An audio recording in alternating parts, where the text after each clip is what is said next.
Deus cuida de mim, na sombra das suas asas. Deus cuida de mim, eu amo a sua casa e não ando sozinho. O que eu pretendo ensinar, compartilhar com vocês hoje é algo tão simples que você pode se perguntar: meu Deus, mas por que eu não pensei nisso antes? Ou será que realmente é tão simples assim? E é verdade, as coisas do reino, elas são simples. Jesus falava sobre o reino com as crianças, e Ele nos instruiu também: vocês precisam ser como elas para alcançar o reino dos céus. Às vezes nós achamos que o reino de Deus, isso foi falado ontem inclusive, que o reino de Deus ele vem por grandes eventos, por grandes coisas, mas não, ele vem nas coisas pequenas. É o que nós chamamos de sacralização do cotidiano. São nas pequenas coisas, no dia a dia. Fala a verdade, convenha comigo, não são nas pequenas coisas do dia a dia que você é mais tentado? Aquelas pequenas coisas, na rotina, no dia a dia, aquela mesma dificuldade, aquela mesma situação, ali você peca, você cai, você foge da graça de Deus. São nessas pequenas coisas em que nós somos desafiados. Quando o desafio é muito grande, a gente se arma, a gente busca oração, a gente pede ajuda, as coisas acontecem. Mas nas coisas pequenas a gente tem uma dificuldade de lidar com elas. Todos nós temos pequenas raposinhas no nosso coração, que nós precisamos lidar com elas constantemente. A gente sabe disso, né? Então a ideia é compartilhar com vocês uma mensagem simples, uma estratégia simples. Eu pretendo compartilhar, estudar com vocês alguns princípios bíblicos que venham a fundamentar a nossa ação, e depois alguns princípios práticos. A ideia é que você possa sair daqui com algo que você possa fazer lá na rua, levar para a sua comunidade ou para a sua igreja. E é lá que as coisas vão acontecer. A palavra de Deus diz que os sinais seguem, ou seja, nós precisamos caminhar e os sinais eles nos seguirão. Às vezes a gente espera que as águas se abram para que a gente atravesse o mar, mas não é assim que acontece. A gente precisa colocar o pé nas águas primeiro e elas se abrem depois. Deus sempre trabalha com a nossa fé, sempre. Ele sempre vai lidar com a nossa fé. Ele nos capacita e nos chama para fora da área da nossa zona de conforto, e aí é que as coisas acontecem. É quando nós começamos a caminhar, é quando há uma disposição no nosso coração para obedecer. Então é disso que nós vamos falar. Falando só um pouquinho mais para vocês me conhecerem, eu tenho 40 anos, me converti aos 27, e logo no começo da minha caminhada, Deus me chamou para missões, e no ano de 2000 eu fui para Jocum, Jovens com a Missão. Não sei aqui quem conhece Jocum, ou já ouviu falar, todo mundo conhece Jocum, ou já passou por Jocum. E fui para Jocum, morei lá por 4 anos, e aprendi muitas coisas, cresci, fui tratado no meu caráter, conheci a minha esposa lá em Jocum, e em 2005 saímos de Jocum, fomos em Minas Gerais. Eu estudei na base de Contagem, que é a base séria, onde Jocum começou. Em 2005, mais ou menos, saí de lá com a minha esposa, fomos para o sul, fomos para uma cidade próxima, Curitiba, justamente para trabalhar num projeto comunitário. Eu havia recebido essa mensagem do Daryl Miller sobre cosmovisão, transformação de comunidades, me apaixonei por isso. Meu coração arde toda vez que eu falo sobre isso, que eu penso sobre isso, que eu tento praticar essas questões. E a ideia era justamente colocar em prática. Eu achava tudo muito bonito, tudo faz sentido, é bíblico, mas eu quero ver as coisas acontecendo. Isso é uma coisa que sempre me incomodou. Que nós sempre falamos sobre missões, mas eu fico pensando, a gente sai da igreja turbinado, né? Você vai conquistar as nações, vai sacudir os gigantes, vai fazer e acontecer. Mas você chegou lá na comunidade, e aí? Você começa por onde? Tem o João, a Maria, o senhor da padaria, tem o cara da lanchonete, a locadora. E aí? Vai fazer o quê? Vai começar como? Né? Como que as coisas vão acontecer? Então essa era uma questão que havia no meu coração, ainda há. Então comecei a trabalhar nesse projeto, fiquei lá durante 1 ano e meio, e Deus me desafiou a ir para a universidade. Isso é uma coisa que eu vou falar um pouco mais para vocês depois, porque eu quero estender esse desafio para vocês também. Aí eu comecei a estudar sociologia, justamente tentando compreender a relevância da palavra de Deus para a sociedade. Fiz a graduação durante 5 anos e meio quase, demorei um pouco para terminar o curso, mas fiz um curso com bastante calma e com essa determinação de tentar entender a relevância da palavra de Deus para aquelas questões que estavam sendo colocadas ali. E terminei a graduação, faço hoje o mestrado em Sociologia. O futuro a Deus pertence, mas se tudo continuar nesse ritmo, eu não quero parar de estudar mais nunca. A ideia é continuar mesmo. Depois eu quero falar um pouco mais sobre isso, porque eu vou falar sobre as áreas da sociedade, eu quero colocar para vocês. Então é basicamente isso. Minha esposa é bióloga, nós temos uma filha chamada Isabel, estou morrendo de saudade dela. Isabel vai fazer 5 anos no próximo mês, também é uma missionária. Ela sai conosco para o campo, vai para as comunidades, gosta muito. E é mais ou menos isso aí. Depois eu vou estar por aí, se vocês quiserem conversar, a gente trocar mais ideias, a gente vai conversando, amém? Mas eu queria começar, meus amados, e gostaria de fazer uma oração. Eu estava orando por esse evento e pensando, né, essas coisas. Sempre quando a gente vai para um evento, ele se insere no nosso contexto de vida, né? Vocês estão num contexto, né? Deus está falando algo com vocês. E algo que Deus está falando comigo já há algum tempo é sobre a graça. A importância da graça de Deus na nossa vida, para que a gente faça as coisas. O homem natural, ele se afasta de Deus. O homem natural, ele não consegue amar as pessoas. O homem sem Deus, ele não tem interesse nenhum de se sacrificar pela vida do outro, porque nós somos egoístas. O pecado, ele enche o nosso coração. Essa é a nossa realidade. Não se engane, não, mas eu sou cristão, eu não tenho esses problemas. Tem sim. A palavra diz que nós lutamos com isso durante toda a nossa caminhada. O Espírito luta contra, a carne milita contra o Espírito. Há uma luta dentro de nós, uma guerra dentro de nós. A palavra de Deus também diz, aquele que está de pé, cuide para que não caia. Então, eu quero compartilhar com vocês exatamente aquilo que o Craig cantou aqui agora nessa manhã, misericórdia, graça e luz.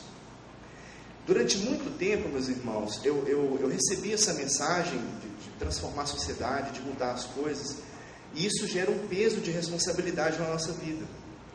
Porque se você ouve uma mensagem dessa, não, Jesus quer que você faça diferença na sua comunidade. Se você é uma pessoa séria e você quer realmente agradar a Deus, isso te coloca imediatamente numa posição de dar uma resposta. Há uma responsabilidade nas nossas mãos. E é muito difícil. É difícil trabalhar com as pessoas. É difícil transformar a nossa própria vida, quiçá a vida das outras pessoas. É difícil isso. E é muito fácil a gente se desanimar nesse caminho. É muito fácil também a gente tentar gerar a transformação com as forças do nosso próprio braço. Vamos, irmão, tal, e pega, puxa, leve, vamos fazer, vamos, e a pessoa não está nem entendendo o que está acontecendo, e você está levando ela ali. Então, o que eu queria colocar para a gente fazer uma oração e começar esse evento, para marcar o espírito dos nossos estudos, é para que você dependa da graça de Deus. Eu já ouvi relato de vários missionários que voltaram do campo quebrados, esgotados, cansados, frustrados.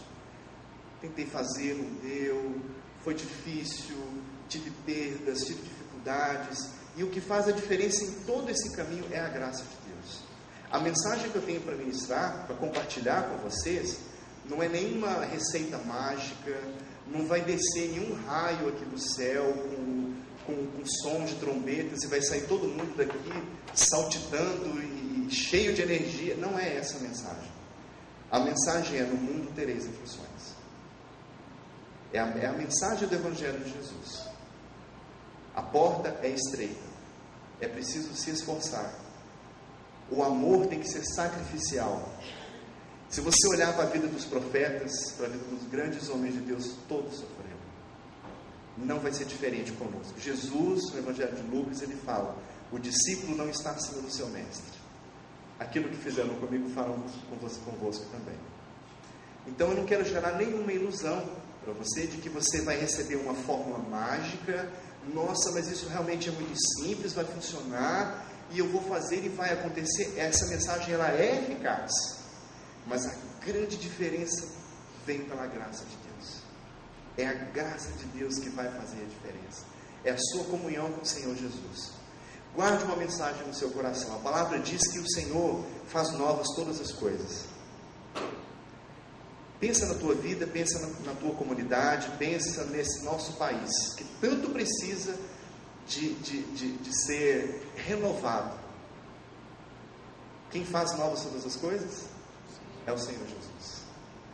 Quem faz novas todas as coisas? É o Senhor Jesus. Qual é o nosso papel? Responder em amor, em obediência. Se você acha que as coisas não estão acontecendo, isso é responsabilidade do Senhor Jesus. Obedeça. Marche. É Ele que vai fazer. Esse é o nosso papel. Mas Senhor, eu estou sozinho aqui, a minha igreja não me ajuda, só tenho 2 e não está acontecendo nada. Senhor Jesus, graça, a graça do Senhor me basta. É Ele que vai fazer a diferença. Então quero com isso tirar o peso do teu coração, tirar o fardo das tuas costas.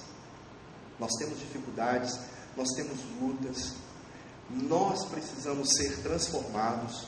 Aquilo que o pastor Nelson falou ontem, o Craig falou hoje de manhã, não se engane achando que você vai chegar numa comunidade carente, vai salvar. Eu sou o herói, né? Fui enviado por Deus, agora a salvação chegou nesse lugar. O amado Jesus já está lá muito antes de você chegar lá. Ele já se preocupa com aquelas pessoas há muito tempo. Na verdade, Deus está te dando uma oportunidade de você ser transformado através da vida delas. Elas serão transformadas e você também será transformado. Todos os projetos sementes que eu participei na minha vida, eu saí com ganhos sobre ganhos. Deus trabalhou na minha vida. Mexeu no meu orgulho, mexeu na minha capacidade de murmuração, que é muito intensa, mexeu no meu egoísmo e me fez ver outras possibilidades. Me mostrou coisas muito superiores, mas a graça dele foi trabalhando na minha vida. Se você quer que, por exemplo, poxa, mas eu queria tanto que o meu pastor entendesse essa mensagem, eu queria tanto que a minha igreja estivesse aqui, queria que outras pessoas estivessem junto comigo, coloca nas mãos do Senhor. É o Senhor que faz a diferença. Está pesado, meu amado? Coloca na cruz de Cristo. A graça de Deus. Então eu quero colocar isso nas tuas mãos, para você entender que a responsabilidade da mudança é do Senhor. O teu papel é obediência em amor. Você obedece a palavra e caminha amando as pessoas. Então, qual é a oração que nós devemos fazer nessa manhã? Senhor, me ensina a amar. Me ensina a amar. Ensina-me a amar as pessoas, ensina-me a amar a mim mesmo. Às vezes, nós temos lutas e dificuldades conosco, nós não nos aceitamos. Nós temos problemas, nós temos limitações, todos nós aqui, todos nós. A palavra não diz que o Senhor escolhe os fracos e os excluídos? É a igreja. É a igreja. Olha para o teu lado que você vai ver a igreja. Nós somos fracos, excluídos, pecadores, limitados. É o que a Bíblia diz. É a igreja.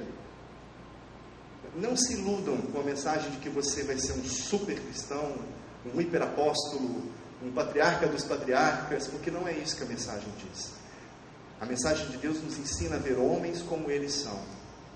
Davi, homem segundo o coração de Deus, orou diversas vezes nos Salmos, e ele falava: Senhor, eu sou pobre e necessitado.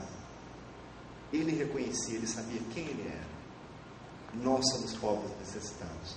Então eu queria começar esse tempo com uma oração nesse sentido, para que nós reconhecêssemos que nós somos pobres e necessitados.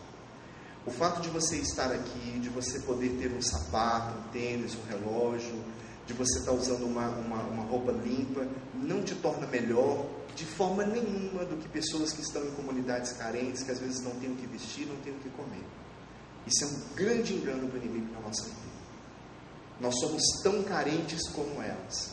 Se eu ando aqui pelas ruas do Recife, por exemplo, às vezes eu vejo, poxa, mas a rua está um pouco suja, tem um pouco de lixo, tudo. Você fala, poxa, é uma coisa que precisa ser trabalhada.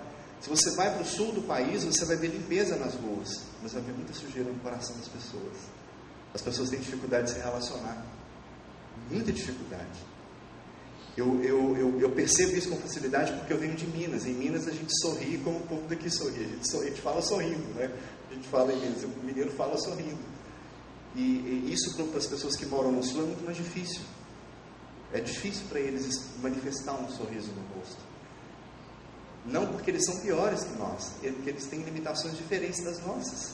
E nós podemos amá-los, ensiná-los e aprender com eles também, e sermos amados por eles. Mas eu quero tirar esse peso do teu coração, tá? E te dar, e colocar essa direção para os nossos estudos. É que a graça de Deus é que vai fazer toda a diferença. Quando a gente acha que consegue alcançar, agora eu estou bem, Deus falou comigo, Deus me libertou, vem Deus e te mostra muitas coisas no seu coração que você precisa trabalhar de novo. A gente nunca está pronto, Isaías viu a face de Deus e ele falou: ai de mim, se nós tivermos uma experiência intensa com o Espírito Santo de Deus, eu te garanto, meu irmão, você vai cair de joelhos, vai chorar e vai falar: Senhor, misericórdia de mim, por causa da santidade de Deus. Ela mostra a podridão do nosso coração. Esse é o avivamento que nós precisamos, amém? Senhor Deus, nós colocamos a nossa vida em tuas mãos. Eu te peço, meu Deus, para que o Senhor nos instrua sobre o papel da graça do Senhor na nossa vida. A tua palavra diz que sem o Senhor nós não podemos fazer nada. A tua palavra diz que aquele que sai dos teus caminhos perece. Meu Deus, eu oro pedindo ao Senhor para que o Senhor derrame graça no nosso coração. Ensina-nos a sermos pessoas graciosas. Ensina-nos a sermos bondosos com nós mesmos, Senhor. Ajuda-nos a aceitar as nossas dificuldades, as nossas limitações. Nós precisamos do Senhor.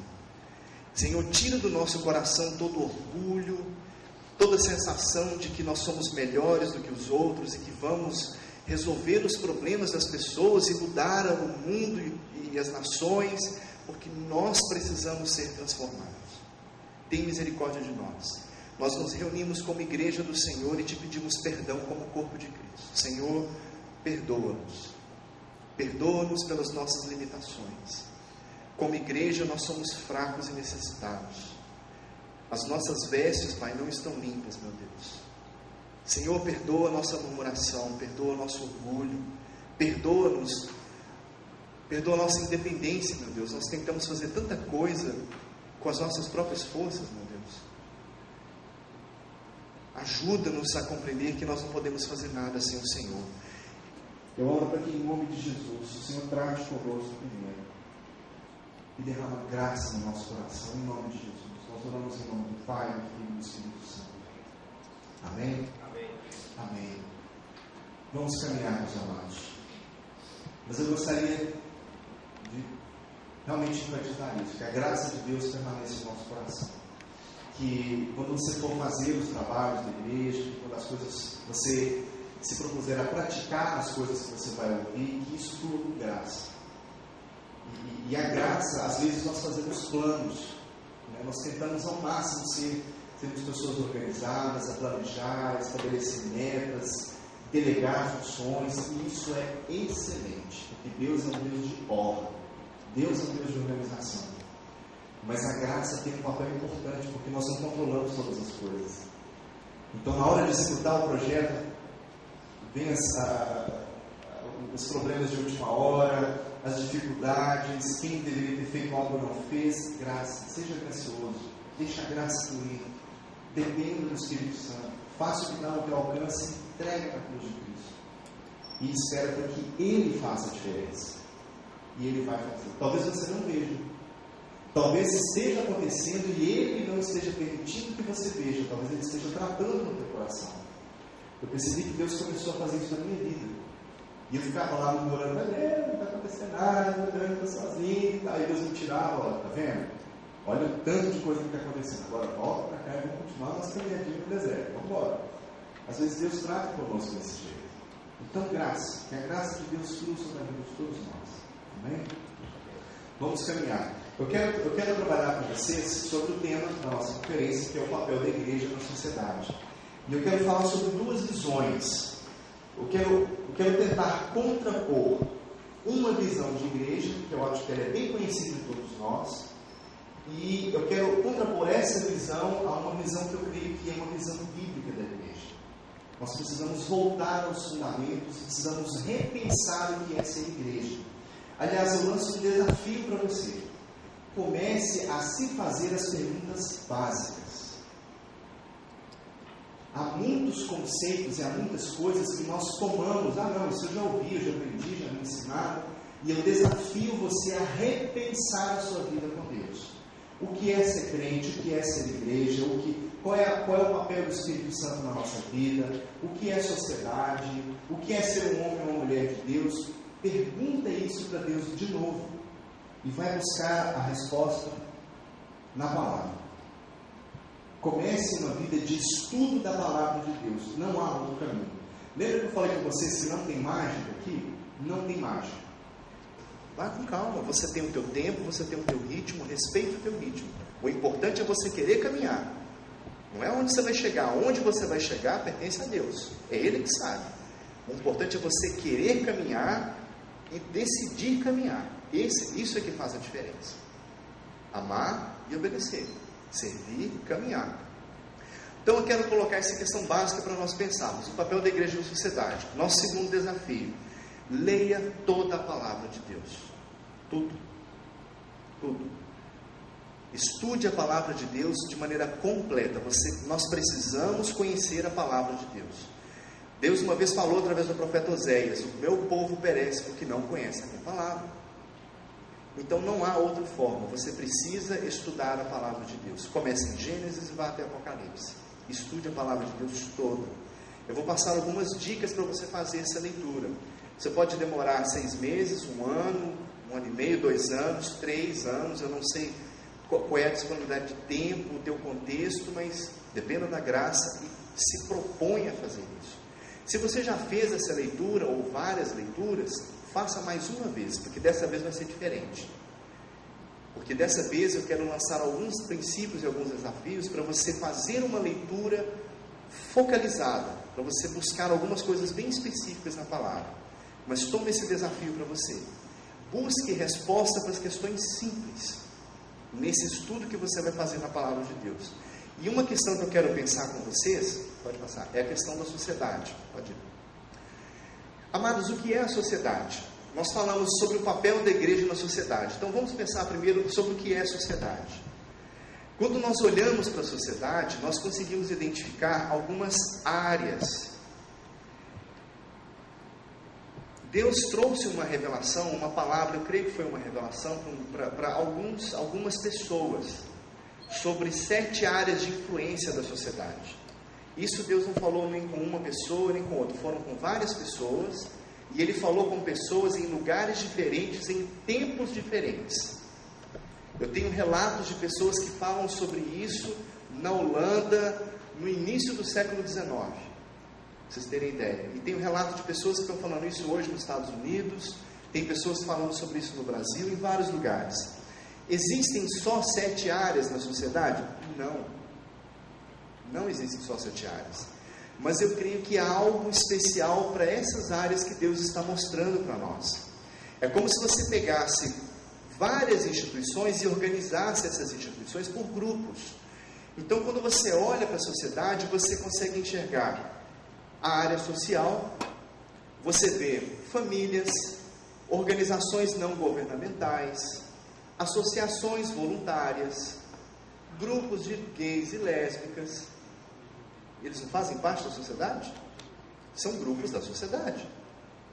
Estou falando sobre a sociedade como um todo, para a gente ter uma visão integral daquilo que Deus tem para nós. Você olha para a área de governo, você vê basicamente os 3 poderes: legislativo, executivo e judiciário. Mas há também o terceiro setor. Então você consegue identificar dentro de uma sociedade essas áreas. Não tem aquela ouvidoria lá da prefeitura, não tem aquele órgão do governo onde você faz uma reclamação, o fórum. São áreas da sociedade, é uma área de governo, uma área muito importante. Há também a área de educação.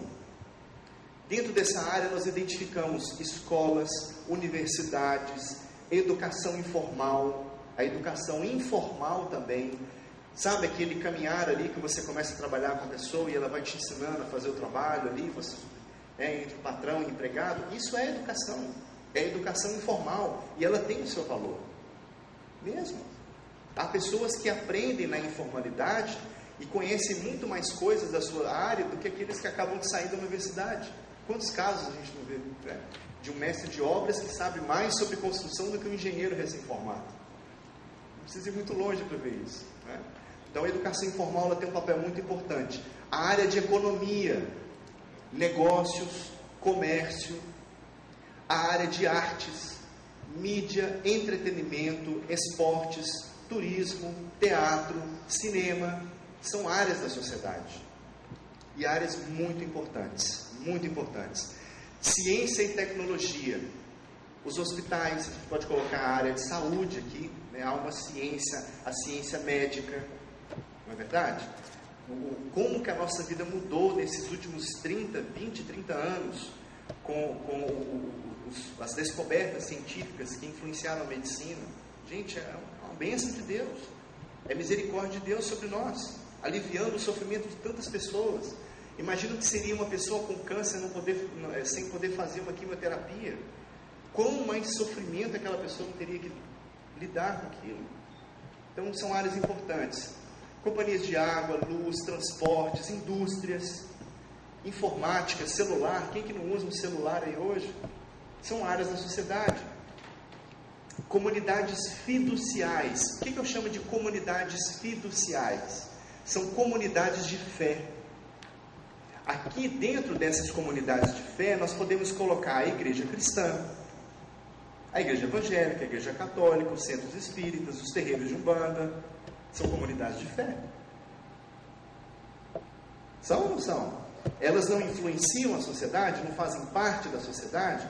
O que você vê na sociedade hoje com relação à fé, recebe influência dessas organizações que se encontram dentro desse grupo da sociedade, comunidade de fé. E elas influenciam, e muito. Estava conversando com a minha irmã, Regiane, aqui mais cedo. Ela comentou comigo, olha, às vezes a gente encontra mais espíritas nas reuniões de conselho tutelar do que pastores. Isso acontece. Então, nós precisamos olhar a sociedade como um todo. E se nós olharmos para essa sociedade, na forma como ela está, meus amados, a situação está complicada. Vamos ser sinceros, é verdade ou não é? Eu não preciso falar muito sobre a área de governo, porque todos já conhecem a fama de corrupção da nossa política. Antes de ontem mesmo eu comentava com servos, o problema maior da nossa política não são os políticos, somos nós. Sabe por quê? Porque eles fazem as propinas e as falcatruas e a gente aplaude. A gente fala, é tudo corrupto, é tudo não sei o quê, e fura fila, não respeita o sinal de trânsito, fala mal dos outros. É a mesma coisa. Se você achar uma nota, se alguém está andando na rua, deixou uma nota de R$10 cair no chão, você fala, é a mesma coisa, é o mesmo espírito, é o mesmo princípio, é a mesma lógica. Então, traz essa realidade para você, né? São questões sérias. Se você vai, por exemplo, para a área de educação, amados, aqui tem um problema seríssimo. Eu tenho orado sobre essa questão da educação, porque eu estou no contexto da universidade.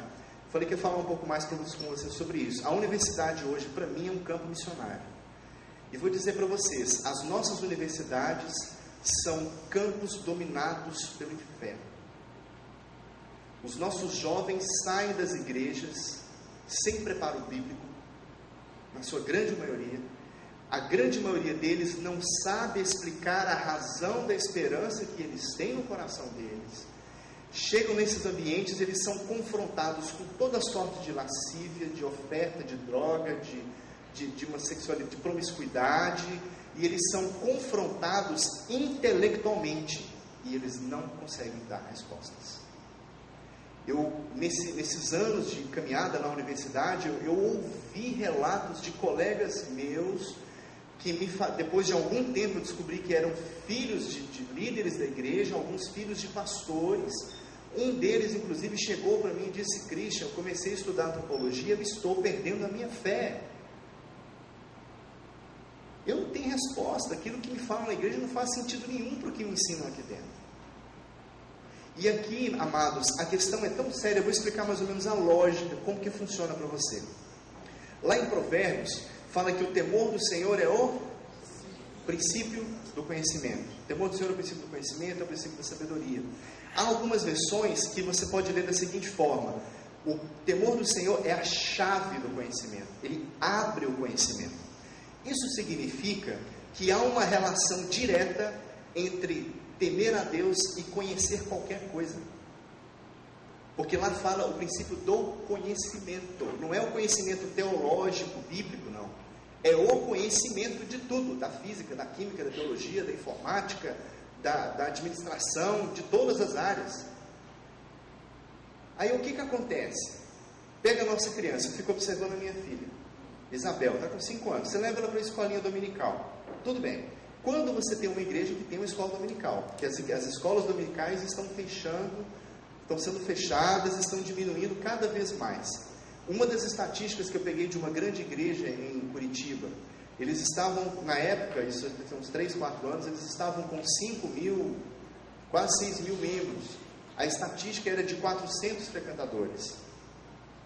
Ora, amados, uma igreja que não se reúne para estudar a palavra de Deus vai para onde? Se a gente não tem tempo de pregação, ela tem o seu lugar, mas a pregação é uma forma pontual e específica de mensagem. O estudo da palavra não pode ser substituído. Até porque na pregação alguém vai lá, amassa o pão, faz a massa, põe no forno, mastiga e traz prontinho, coloca na sua boquinha e você engole e sente o gosto. No estudo você vai fazer a massa. Aí é diferente. Então você precisa estudar, nós precisamos estudar. Agora olha o quadro aqui que eu vou pintar para vocês. Essa criança chega na escola dominical e estuda ali. A escola dominical tem 40 minutos, 45 minutos. Chega, oi, tudo bom, bom dia, que saudade, tal, passando a semana da vida, tal, 30 minutos de aula. Passa um ensinozinho, Adão e Eva, a Arca de Noé, os bichinhos colorem e tal, isso aqui. Beleza, vai para casa, tudo bem.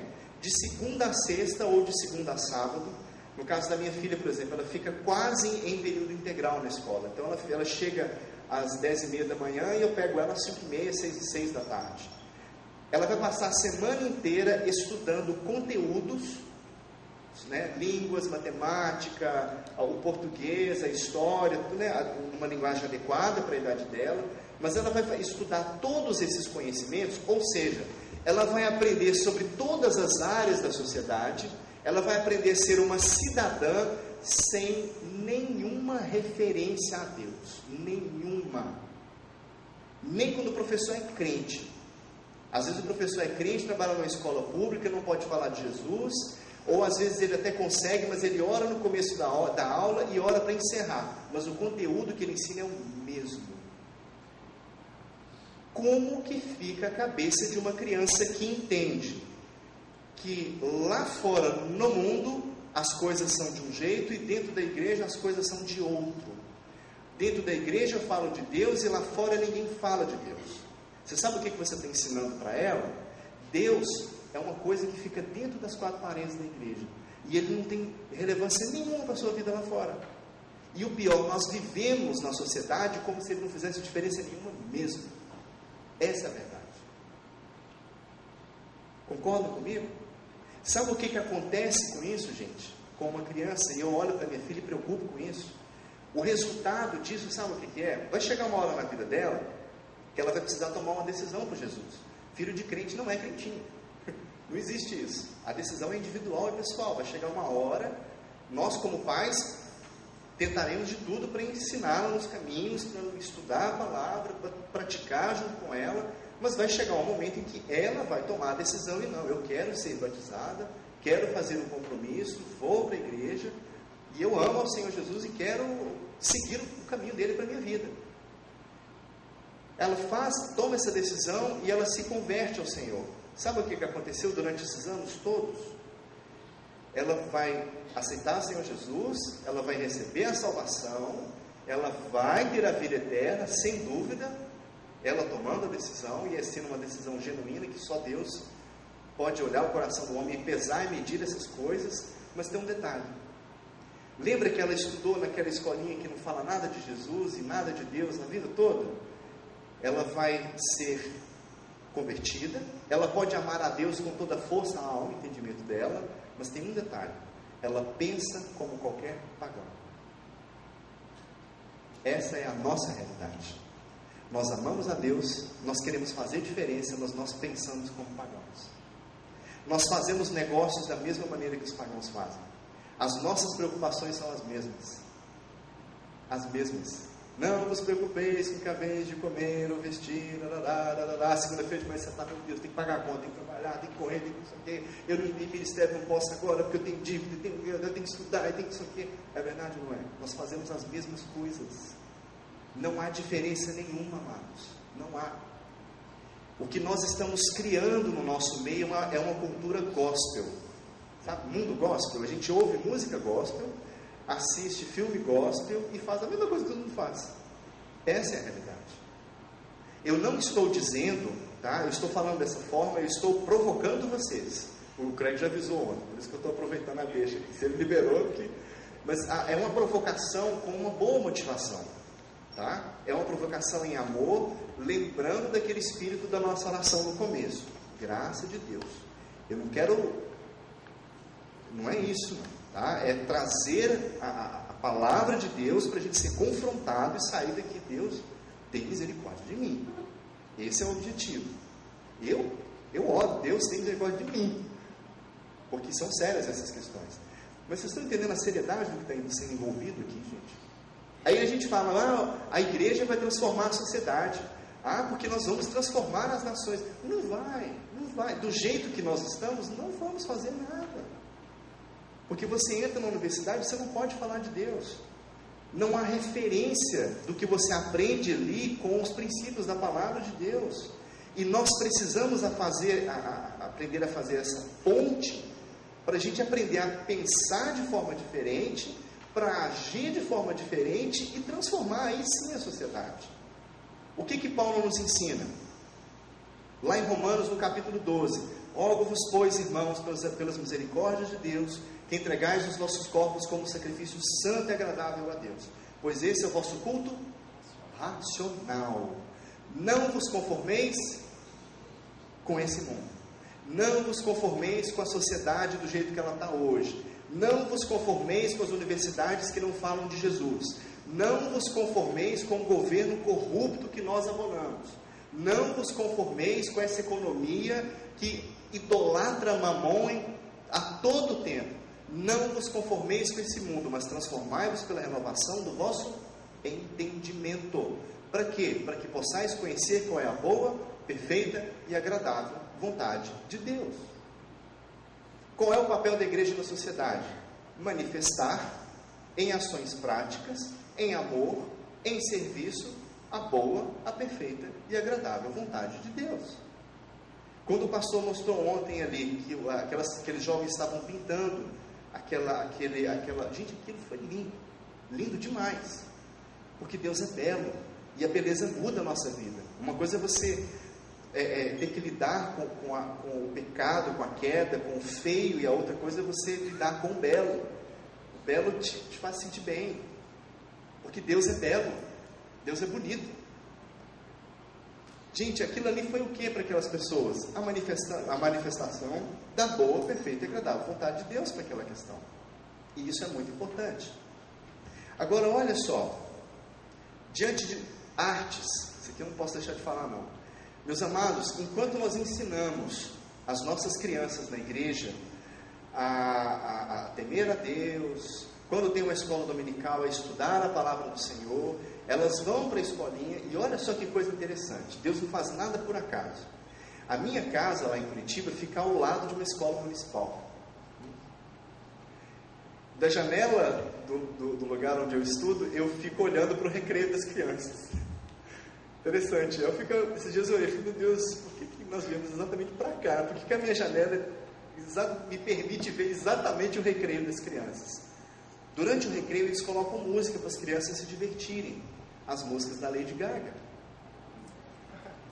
Eu tenho certeza absoluta que tem filhos de cristãos que estudam naquela escola, porque o número de evangélicos está crescendo cada vez mais, e elas estão dançando a música da Lady Gaga. Aí elas chegam no celular e elas vão ver o clipe da Lady Gaga.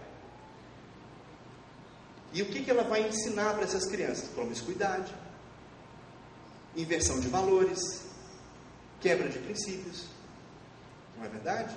Ela, como ser humano, precisa ser amada. É uma mulher que a gente precisa orar pela vida dela, por causa da influência que ela faz nas nações. Mas as atitudes dela, o Senhor não aprova. Aí vem uma dificuldade de separar a identidade do comportamento. Quem você é em Deus é uma coisa, aquilo que você faz é outra. Deus ama o homossexual. Ele não concorda com a prática da homossexualidade. Mas Ele nunca vai deixar os braços abertos para o homossexual que chega e ele fala: Senhor, eu quero entregar minha vida para o Senhor. A igreja que não sabe lidar com isso, Deus sabe. Jesus não tem dificuldade para lidar com prostitutas, com publicanos, com pessoas sem recursos. Jesus nunca teve dificuldade para lidar com essas pessoas. Ele abraçava essas pessoas e dizia: arrependei-vos, vai, não peques mais. Mas ele recebia essas pessoas. Nós, como igreja, que não sabemos fazer isso. Se nós trouxermos um grupo de homossexuais para aqui, para assistir o nosso evento, a gente vai ficar tão incomodado, a gente vai ficar tão sem jeito, alguém vai querer colocar a mão na cabeça de algum deles, e não é por aí.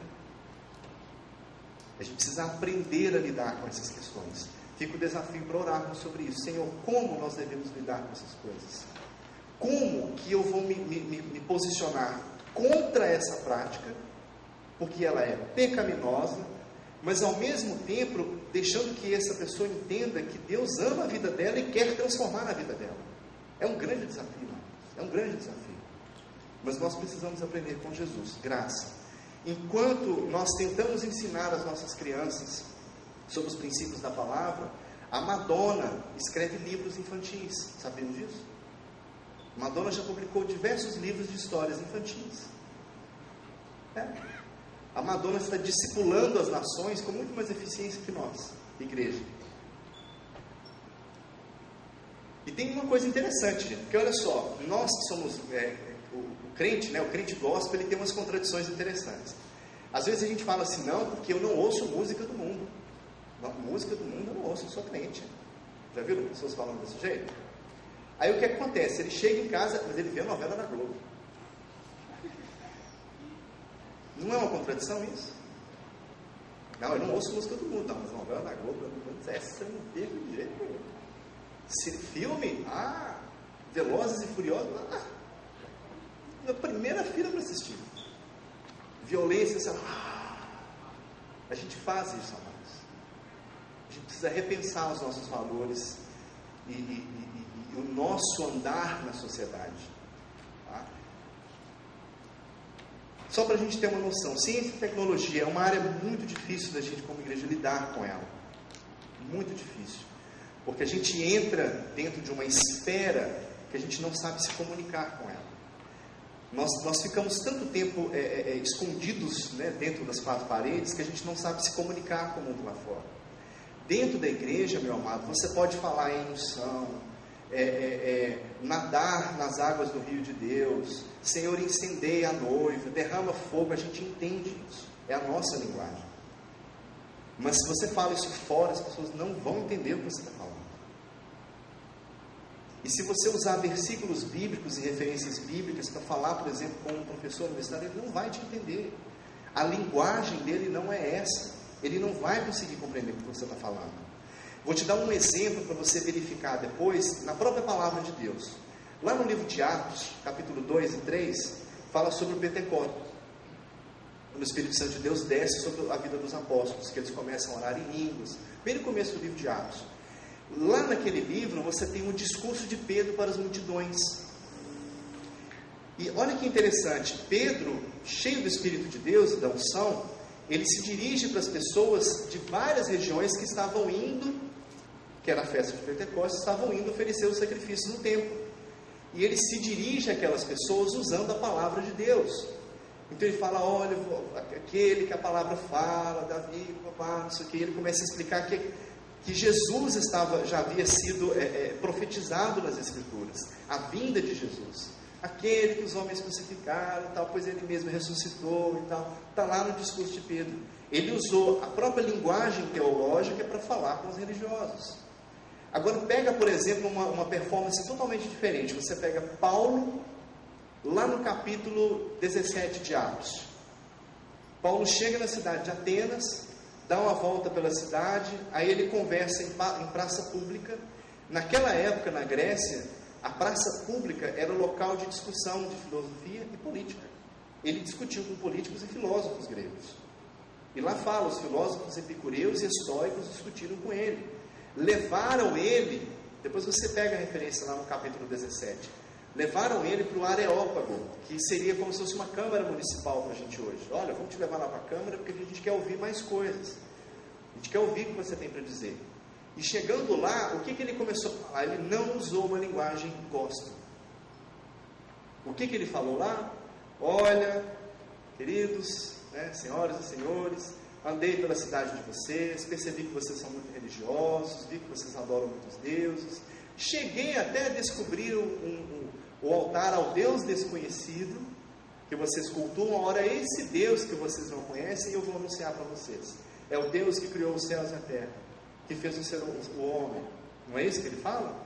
Sabe da onde que ele começa o discurso dele? Gênesis. Ele vai para a criação, amados.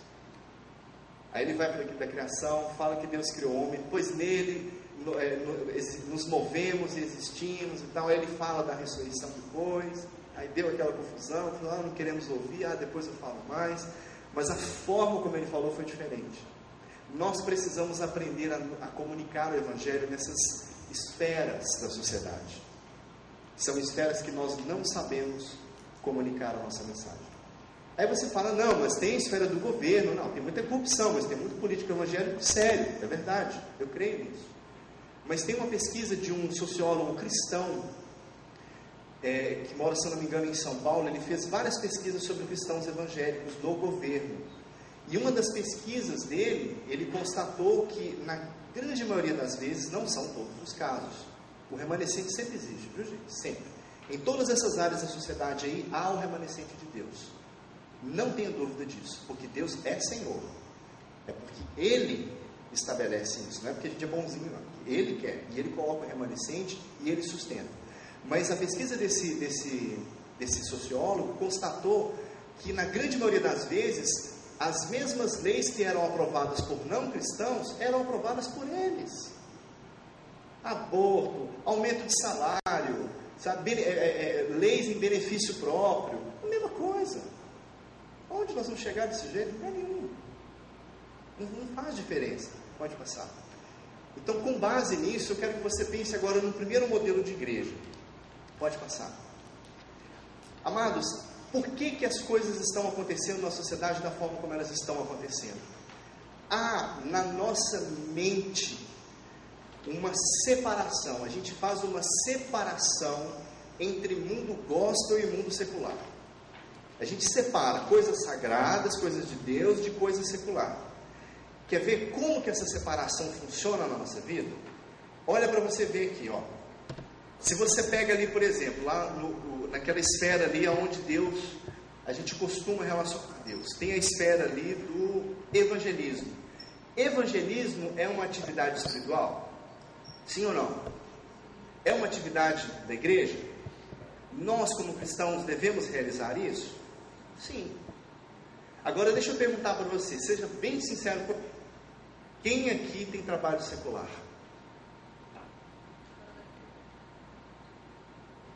Você viu a diferença? Evangelismo espiritual, trabalho é secular. Nós fazemos essa separação, Deus não. A palavra de Deus nos instrui o quê? Quando Paulo fala, quer comais, quer bebais, façais tudo para a glória de Deus. O seu trabalho não é secular, meu amado. O seu trabalho é uma vocação. Deus derramou dons e talentos sobre a tua vida para você glorificar o nome dele aonde você trabalha. Não há separação entre sagrado e secular. Essa separação existe na nossa mente. Essa separação ela não existe na Bíblia. Nós aqui vivemos essa separação. Somos nós cristãos que separamos isso. E o pior é que nós achamos, como cristãos, olha para você ver que coisa interessante. Se eu virar para você e falar o seguinte: Deus tem um chamado para a minha vida, eu quero fazer diferença, vou estudar teologia, vou para um seminário. Não tenho nada contra os seminários, viu gente? Nada. Acho inclusive que nós não podemos perder o espaço dentro da igreja de discutir questões teológicas. Essas questões são extremamente importantes. Estava falando com Cetas, independente de um debate de várias denominações, num ambiente de respeito, de seriedade, livre de achismos. Não, porque se eu arrepiei é porque... Não, vai para a palavra, estudem, discutam questões teológicas. Isso é muito importante, gente. É muito importante. Isso nunca pode ser motivo de separação. Esse é que é o nosso problema. A gente tem dificuldade de andar com gente que não concorda com tudo que a gente concorda. É verdade ou não é? As pessoas não queriam ser nem identificadas como cristãs dentro da universidade. É difícil, irmãos, é um ambiente hostil. É muito difícil. Eu parei, falei: Deus, me ensina, o que eu faço? E passou tempo, passou aí um ano e meio, aí Deus falou comigo. Sabe essas teorias que você está aprendendo, esses ensinos que estão para você? Aprenda isso e aprenda a comunicar o Evangelho através disso. Um universo se abriu para mim. Ali é meu campo missionário agora. E o que aconteceu mais para frente? Eu comecei a ter alguns problemas com a minha igreja, porque dentro da universidade não é campo missionário. Campo missionário é África, é comunidade carente. Campo missionário é abrir igreja, é evangelismo, mas dentro da universidade não é ministério. Mas e é um ministério, amados, divulguem isso. As universidades precisam muito da graça de Deus. O índice de suicídio de jovens na minha universidade é altíssimo. Olha para você. Você tira o jovem de um ambiente familiar, dá para ele droga, promiscuidade e filosofias vãs. Ele perde o sentido da vida dele. Entra dentro da universidade, faça essa experiência. Em nome de Jesus. Entra em oração dentro da universidade e olha para os olhos dos jovens. Não tem brilho, não tem vida.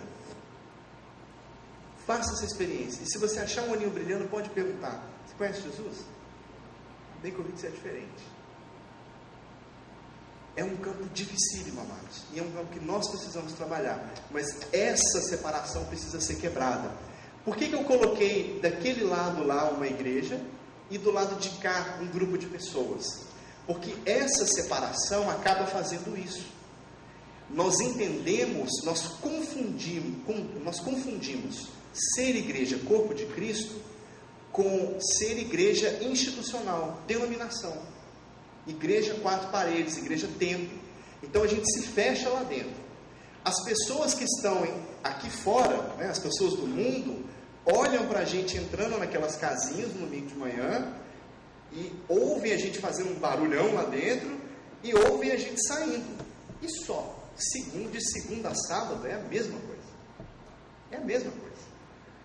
Do outro lado, nós estamos lá dentro da igreja tão fechados, você vê que não tem janelinha ali, que a gente não consegue ver as necessidades, as oportunidades das pessoas que estão do lado de cá. Aí sabe o que a gente faz? Tem a separação, a igreja está aqui, o mundo está lá. Então o que a gente faz? Domingo de manhã, a gente, Deus, arrepia, chora, ama, cai no chão, derrama, vai, amém, isso tudo acontece, Deus abençoa, Deus cura, Deus derrama, Deus faz tudo isso. Eu não estou fazendo uma chacota da igreja, não é isso, mas eu estou mostrando a seriedade da situação, A gente recebe poder, recebe unção, recebe graça, aí segunda-feira a gente acabou, é outra vida. Aí o que a gente tenta fazer? A gente vem para a igreja, aí evangeliza fora. Vem para a igreja, evangeliza lá fora. Aí a gente vai trazendo essas pessoas para dentro da igreja. Vai lá fora e traz para dentro da igreja. A igreja vai inchando. Aí você tem os programas da igreja, os departamentos da igreja, a igreja vai inchando. A igreja nos Estados Unidos com quantas mil pessoas? 14 mil, 20 mil, 25 mil pessoas. Um fenômeno assim, sem precedentes na história. As igrejas vão inchando, mas a sociedade continua a mesma. Os problemas continuam lá fora, a corrupção continua na política, as universidades cheias de cristãos continuam sem ensinar o conteúdo da palavra de Deus, e por aí vai. Há uma barreira que separa uma coisa da outra. Na esfera do secular, vem a ciência, a economia, a mídia, as artes, a justiça social, os ministérios físicos, razão, pensar, estudar. E do outro lado, graça, fé, ética, missões, evangelismo. A gente separa as coisas. Vocês conseguem ver a realidade disso? Conseguem, gente? A forma como a gente separou uma coisa da outra? Pode passar. Olha só, qual é o objetivo dessa igreja? Salvar almas para ir para o céu e aguardar o fim do mundo. A mensagem que nós aprendemos foi essa. Jesus está voltando e o juízo acontecerá com fogo. Jesus vem e vai colocar fogo em tudo, e nós como igreja seremos arrebatados e tchau mundo, vai pegar fogo em tudo, vamos para o céu, vamos virar anjinhos com asinhas e vamos ficar lá a eternidade inteira só adorando a Jesus. Não é isso que a gente fala? Não é esse o conteúdo escatológico da nossa teologia? Vamos para o céu e vamos ficar nos céus. Mas não é isso que a Bíblia fala. Amados, olha que coisa interessante, né? Às vezes eu vejo em meios evangélicos assim, tantas críticas ao catolicismo, mas essa escatologia, essa visão escatológica de que Jesus vem julgar o mundo e vamos viver no céu, é uma teologia católica. Meu amado, eu estou aqui no mundo, luta, trabalho, Jesus, volta logo, bota fogo em tudo, queima Jesus. A gente fala, queima Jesus. Vou para Jesus voltar, vou embora logo, vou ficar a eternidade inteira só adorando a Deus. A gente fala isso, mas a Bíblia fala outras coisas. Então olha só o objetivo. O nosso evangelho, ele tem por objetivo buscar almas arrependidas, resgatar as vidas e trabalhar no nível das crenças, salvar almas para ir para o céu. Isso está errado? Não, de forma nenhuma. A mensagem da salvação é a porta de entrada do cristão no reino de Deus. É através da salvação que nós nos reencontramos com Deus em Cristo Jesus. Sem salvação, nós vamos para o inferno. Gente, não tem outra escapatória. Então, vamos dar um pulo agora para a gente ver um outro modelo de igreja. Deixa eu só passar isso aqui para você. Olha só, gente. O princípio que impera nessa igreja que separa as coisas. Existem duas formas, dois tipos aí de igreja, né, básicos. É o evangelho secular. Lembra daquela separação? Tem o secular e tem o sagrado. Essa igreja secular, ela está do lado de cá. Ela está do lado do secular. Então, na verdade, esteja no mundo e seja do mundo. Deus vai ungir você para você prosperar nessa terra, para você vencer, né? Para você ser cabeça e não cauda no mundo. Você vai vencer no mundo. Você não vai mudar o mundo, você não vai mudar a sociedade, você vai vencer na sociedade da forma como ela está. Esse é o evangelho secular. E tem o outro lado, que é o que nós chamamos de evangelho gnóstico. Por que gnóstico? Porque é um evangelho que dá uma ênfase muito grande às coisas espirituais. É só o espiritual que importa. Amados, o espiritual é importante? É. Mas ele é a única coisa? Não. O problema está em nós enfatizarmos só o espiritual. Experimenta. Senhor, eu preciso de um emprego. Oh Deus, vou pagar um preço de oração. Aí você fica orando. Há casos, mas são poucos esses casos, em que alguém vai bater na porta da tua casa: meu irmão, Deus está com o meu coração, você está precisando de um emprego? E acontece, há casos em que acontece isso. Mas se você não orar, não colocar uma roupinha com o currículo debaixo do braço e ir para a rua bater de porta em porta procurar emprego, as coisas não vão acontecer. É verdade ou não é? Não vai. Ou Deus converte aquela comunidade, Senhor, aí você nunca vai lá. Ou Deus toca o coração daquela pessoa, você nem conhece o nome das pessoas que moram ali. Ou Deus transforma essa nação, você não sabe nem quem você vai votar. as coisas não vão acontecer. Não vai. A gente não vai mudar desse jeito. Então, a mensagem dessa igreja é: esteja na igreja e fora do mundo. É o mundo lá fora, o mundo vai queimar, Deus vai julgar, e eu estou aqui dentro, de salvinho, bonitinho, fechado nas 4 paredes, não me misturo com essas pessoas. Meu amado, se você entrar dentro de uma favela, encontrar dentro dessa favela um drogado, sentar do lado dessa pessoa, abraçar essa pessoa, conversar com essa pessoa, isso não vai te tornar um pecador. O que vai acontecer é que pode passar algum irmãozinho lá da sua igreja, pode olhar para você e sair falando mal de você para a cidade inteira, mas isso não importa, porque fizeram a mesma coisa com Jesus. Ele é beberrão, ele come com os publicanos, ele vai conversando com as prostitutas, é lá onde ele estava. Ele não se corrompeu, ele não se misturou ao pecado, ele não deixou de ser santo porque ele estava no meio do pecado. Esse é nosso chamado, luz. Deus não vai te dar uma lanterna para você usar a luz do dia.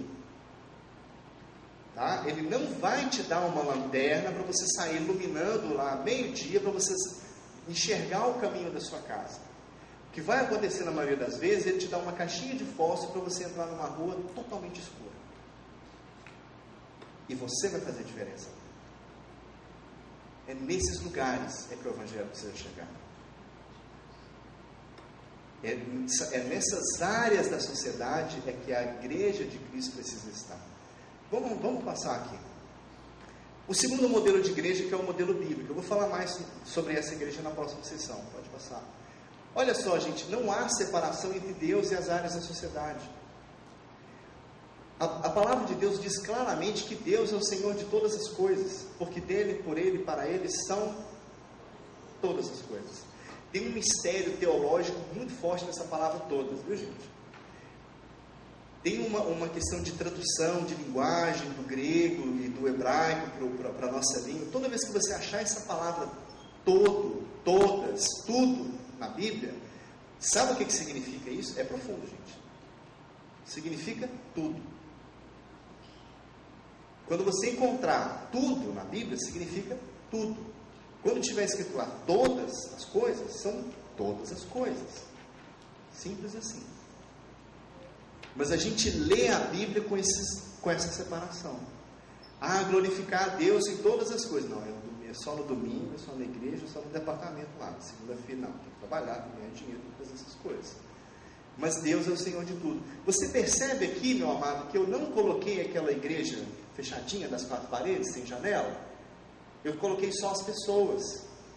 Perceberam isso? Meu amado, a denominação da qual você participa, ela é importante. A sua igreja, o templo, o lugar físico onde você se reúne, ele é importante. Mas Deus não está valorizando isso mais do que o seu coração. Nós é que somos igreja, amados. Tem uma música de um amigo nosso, ele é de Belo Horizonte. Ele tem uma música que ele chama Casa. E a letra da música diz assim: o Senhor preferiu esta carne, não quis os templos que eu posso construir. Ele me fez casa, mora no meu coração. Deus, foi-se o tempo em que Deus mandou o homem construir um templo para que a presença dele viesse. Jesus veio justamente para mudar isso, para escrever a lei no nosso coração. Nós aqui dentro que somos igreja, entendeu? Então nos finais de semana você se reúne como igreja, você vai na tua denominação, você caminha com respeito e obediência pelos teus líderes, pelos princípios de governo da tua igreja. Isso é saudável, isso é de Deus. Tem que ter ordem, tem que ter, organização, tem que ter um lugar de culto. Mas igreja de verdade, meu irmão, domingo é o tempo de culto. A palavra diz, é culto. A gente se reúne para cultuar, para adorar, para amar, para se fortalecer, para compartilhar, porque a igreja mesmo está lá fora. Jesus pregava nas sinagogas e ele fazia os milagres dele aonde? Fora da sinagoga. Quando Jesus estava entrando lá, assentado no burrinho, subindo as ruas de Jerusalém, com as crianças jogando As palmas, Hosana, Hosana, eis o reis que vem. Jesus estava entrando numa cidade lá embaixo, os fariseus estavam dentro do templo adorando a Deus. E o próprio Deus estava entrando pelas ruas da cidade lá embaixo. Eles estavam presos dentro do templo. Meu amado, quando a gente está preso dentro do templo, Jesus está lá na favela. Jesus está lá na universidade, Jesus está lá no Congresso Nacional, Jesus está lá no teatro, lá no cinema, querendo alcançar as pessoas, porque estão perdidas.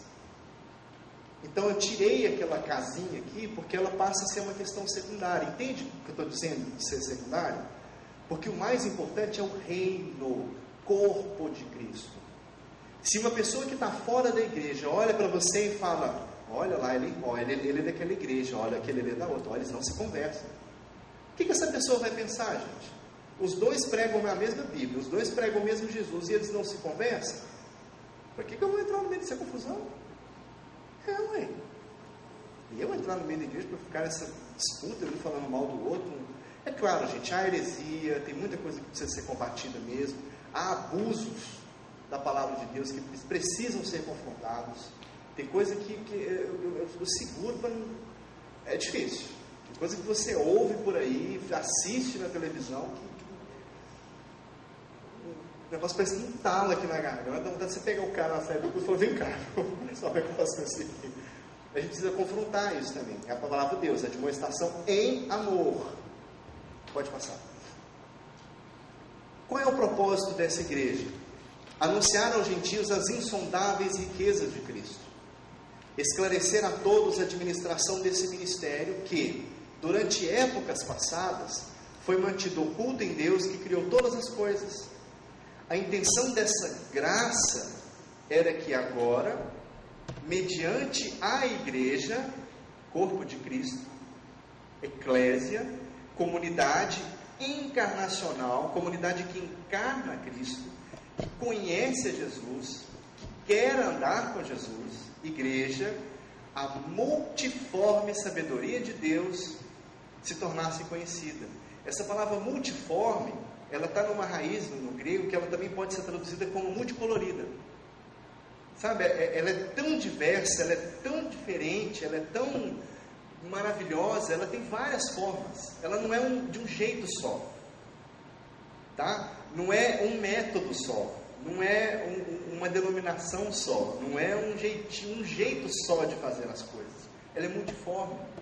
Existe algum ser humano na face da terra que seja totalmente igual ao outro? Não existe. A graça de Deus, ela se manifesta de forma diferente em todos os seres humanos. Ele é o autor da diversidade. É interessantíssimo isso. Diversidade e unidade. Como que coisas tão diferentes podem ser reunidas. Eu acho que um grande mistério para a gente meditar aí é um mistério, é a Trindade. 3 e 1. Pai, Filho e Espírito Santo. Um único Deus, só há um Deus. Diversidade e unidade. Tem um mistério nisso aí. É profundo isso. Mediante a igreja, a multiforme sabedoria de Deus tornar-se conhecida dos poderes e autoridades das regiões celestiais. As coisas que Deus nos chama para fazer na sociedade, elas causam impacto na esfera espiritual. Mas elas causam impacto não só por nossas orações. As nossas orações abrem o caminho. E as nossas ações firmam os acontecimentos. Oração e ação. As duas coisas precisam andar juntas. Efésios 3, 8 e 10. Agora sobre essa multiforme sabedoria. Tá, mas que multiforme sabedoria é essa? Olha outro trecho de uma carta de Paulo. Esforço-me para que eles, a igreja, Paulo está orando pela igreja, está falando, olha, eu me esforço por eles, pela igreja lá de Éfeso, tal, de Colossenses. Esforço-me para que eles sejam fortalecidos em seu coração, estejam unidos em amor, fortalecidos no coração, unidos em amor, e alcancem toda a riqueza do pleno entendimento. Amados, a Bíblia fala muito sobre entendimento, mente, coração, estudo. Amarás ao Senhor teu Deus com toda a tua força, alma e entendimento. Deus chama o povo dele para ser um povo de conhecimento, um povo de estudo, um povo da palavra. a fim de conhecerem plenamente o mistério de Deus. Qual que é o mistério de Deus? Cristo. Cristo é o mistério de Deus. E vai além, ó. Nele estão escondidos, olha a palavrinha que eu te falei, todos. O que significa todos aí? Todos. É tudo. Todos os tesouros da sabedoria e do conhecimento. Todos. Todos. Quando eu falo todo o conhecimento, é o conhecimento que nós precisamos ter para educar um filho, para saber fazer uma boa comida. Eu gosto muito de cozinhar. Gente, se você não souber colocar os ingredientes na ordem e fazer a coisa do jeito certo, fica muito ruim. É preciso ter um conhecimento para fazer as coisas. É preciso ter conhecimento para dirigir, é preciso ter conhecimento para estudar física, química, matemática, biologia e por aí vai. E todos esses conhecimentos estão aonde? Em Cristo Jesus. Quando eu era novo, eu não gostava de estudar não, sabe? Porque eu olhava para os meus colegas assim, falava, para que eu vou estudar, gente? Eu vou estudar para arrumar um diploma, para sair para trabalhar, para ir ganhar dinheiro. Eu não paro de estudar logo, arrumo meu emprego e vou ganhar dinheiro logo. Por que eu vou ficar estudando? Eu pensava desse jeito. E pior, porque assim, aquelas matérias todas não faziam sentido nenhum para mim. Porque eu vou estudar matemática para aprender a fazer equação que eu nunca vou usar. Vou estudar português ali me matando, que falam português que as pessoas a gente não fala português correto lá fora. Então não faz muita diferença. Eu não via sentido naquilo. Depois que eu me converti, eu parei de estudar. Parei de estudar com 15 anos de idade. Saí da escola, falei, vou trabalhar, vou ganhar dinheiro. E fui trabalhar, fui ganhar dinheiro. Falei, vou trabalhar, vou correr atrás das minhas coisas. Quando eu me converti, lá aos 27, dos 15 aos 27 anos, quando eu me converti, a primeira coisa que Deus falou comigo, volta para a casa dos teus pais, acerta a tua vida com os teus pais. Princípio de liderança. Ama teu pai e tua mãe para que tudo te vá bem na terra que o Senhor teu Deus te dá. Amado, não há como você prosperar se você não honra o teu pai e a tua mãe. E isso se estende para a tua igreja também, seus líderes, tá? E a segunda coisa que Deus me falou, volta e termina seus estudos. Eu que? Volta e termina seus estudos. Mas aí começou a fazer sentido, porque eu entendia que a matemática que eu estava estudando era, na verdade, uma manifestação de uma das formas de conhecimento de Deus. Eu podia conhecer mais a Deus estudando matemática. Deus é o Deus que criou a linguagem. Então eu posso estudar a língua portuguesa pensando que, poxa, olha que beleza Deus fazer uma língua. E línguas diferentes. E isso ser usado para manifestar uma coisa que está no meu coração em palavras. Quem fez isso? Deus. O meu culto a Deus, ele não fica lá no domingo de manhã. Ele vai comigo para segunda-feira para a aula de física. Porque Deus é o Deus que fez a criação. Quem fez a lei da gravidade, irmãos? Deus. Não é Ele que é o autor da criação de todas as coisas? Isso é importante. Pode passar. Então, olha só, nós temos um movimento aqui nessa igreja. A igreja, ela se reúne para cultuar a Deus, para aprender as coisas, e depois ela se dispersa. E ela se dispersa para onde? Para a sociedade. Para fazer a diferença na sociedade. Para aplicar em cada área dessa que Deus chamou você, os princípios da palavra de Deus. Então você vai estender a sua adoração a Deus e estender o seu culto para a sua comunidade, para o seu lugar de trabalho, para as coisas que você faz. Agora tem um aviso aqui, daí eu encerro aqui, depois a gente volta. Só tem uma partezinha que eu vou comentar depois ali, mas a gente volta depois. Só tem uma coisa que vai acontecer se você começar a viver isso. Você vai ser perseguido. Lá em Timóteo, Paulo fala o seguinte: todos aqueles que quiserem seguir piamente as palavras desse livro padecerão perseguições. Então a minha mensagem para você é para que você busque a graça e o poder de Deus, para você servir em amor e fazer diferença lá fora, e prepare-se para a perseguição. A mensagem que estávamos iniciando há pouco, sobre essa questão da igreja com a sociedade. Pode passar.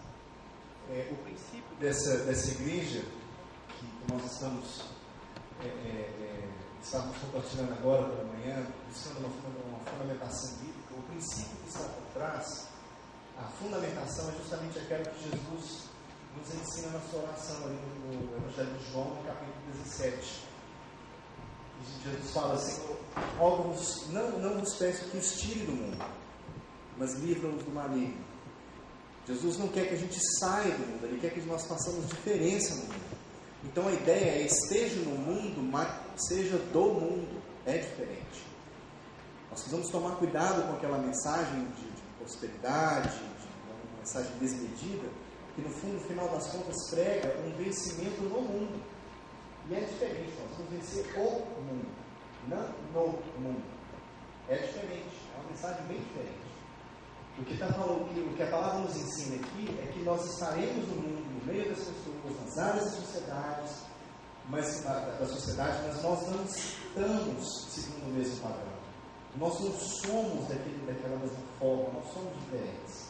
É Jesus, basta você imaginar Jesus entrando na sinagoga, conversando com os governantes daquele tempo, dos romanos, dos soldados, dos publicanos, confrontando aquelas pessoas com amor e com verdade. Ele estava no mundo, mas não era do mundo. É a mesma coisa. Nosso modelo é o modelo de Jesus. O objetivo dessa igreja não é só o arrependimento de almas, a salvação de almas. Esse é o fundamento dessa pirâmide. Essa é a salvação é a porta de entrada da pessoa no reino de Deus. Mas não para por aí. Não é só a salvação. A salvação é o começo de um processo que a Bíblia chama de santificação. Você é salvo e a partir daí você vai se santificando. Você vai caminhando com Jesus, você vai sendo santificado até você atingir a estatura de varão perfeito. Até você se tornar parecido com Jesus. Essa é a ideia, cara. E a santificação é justamente esse processo.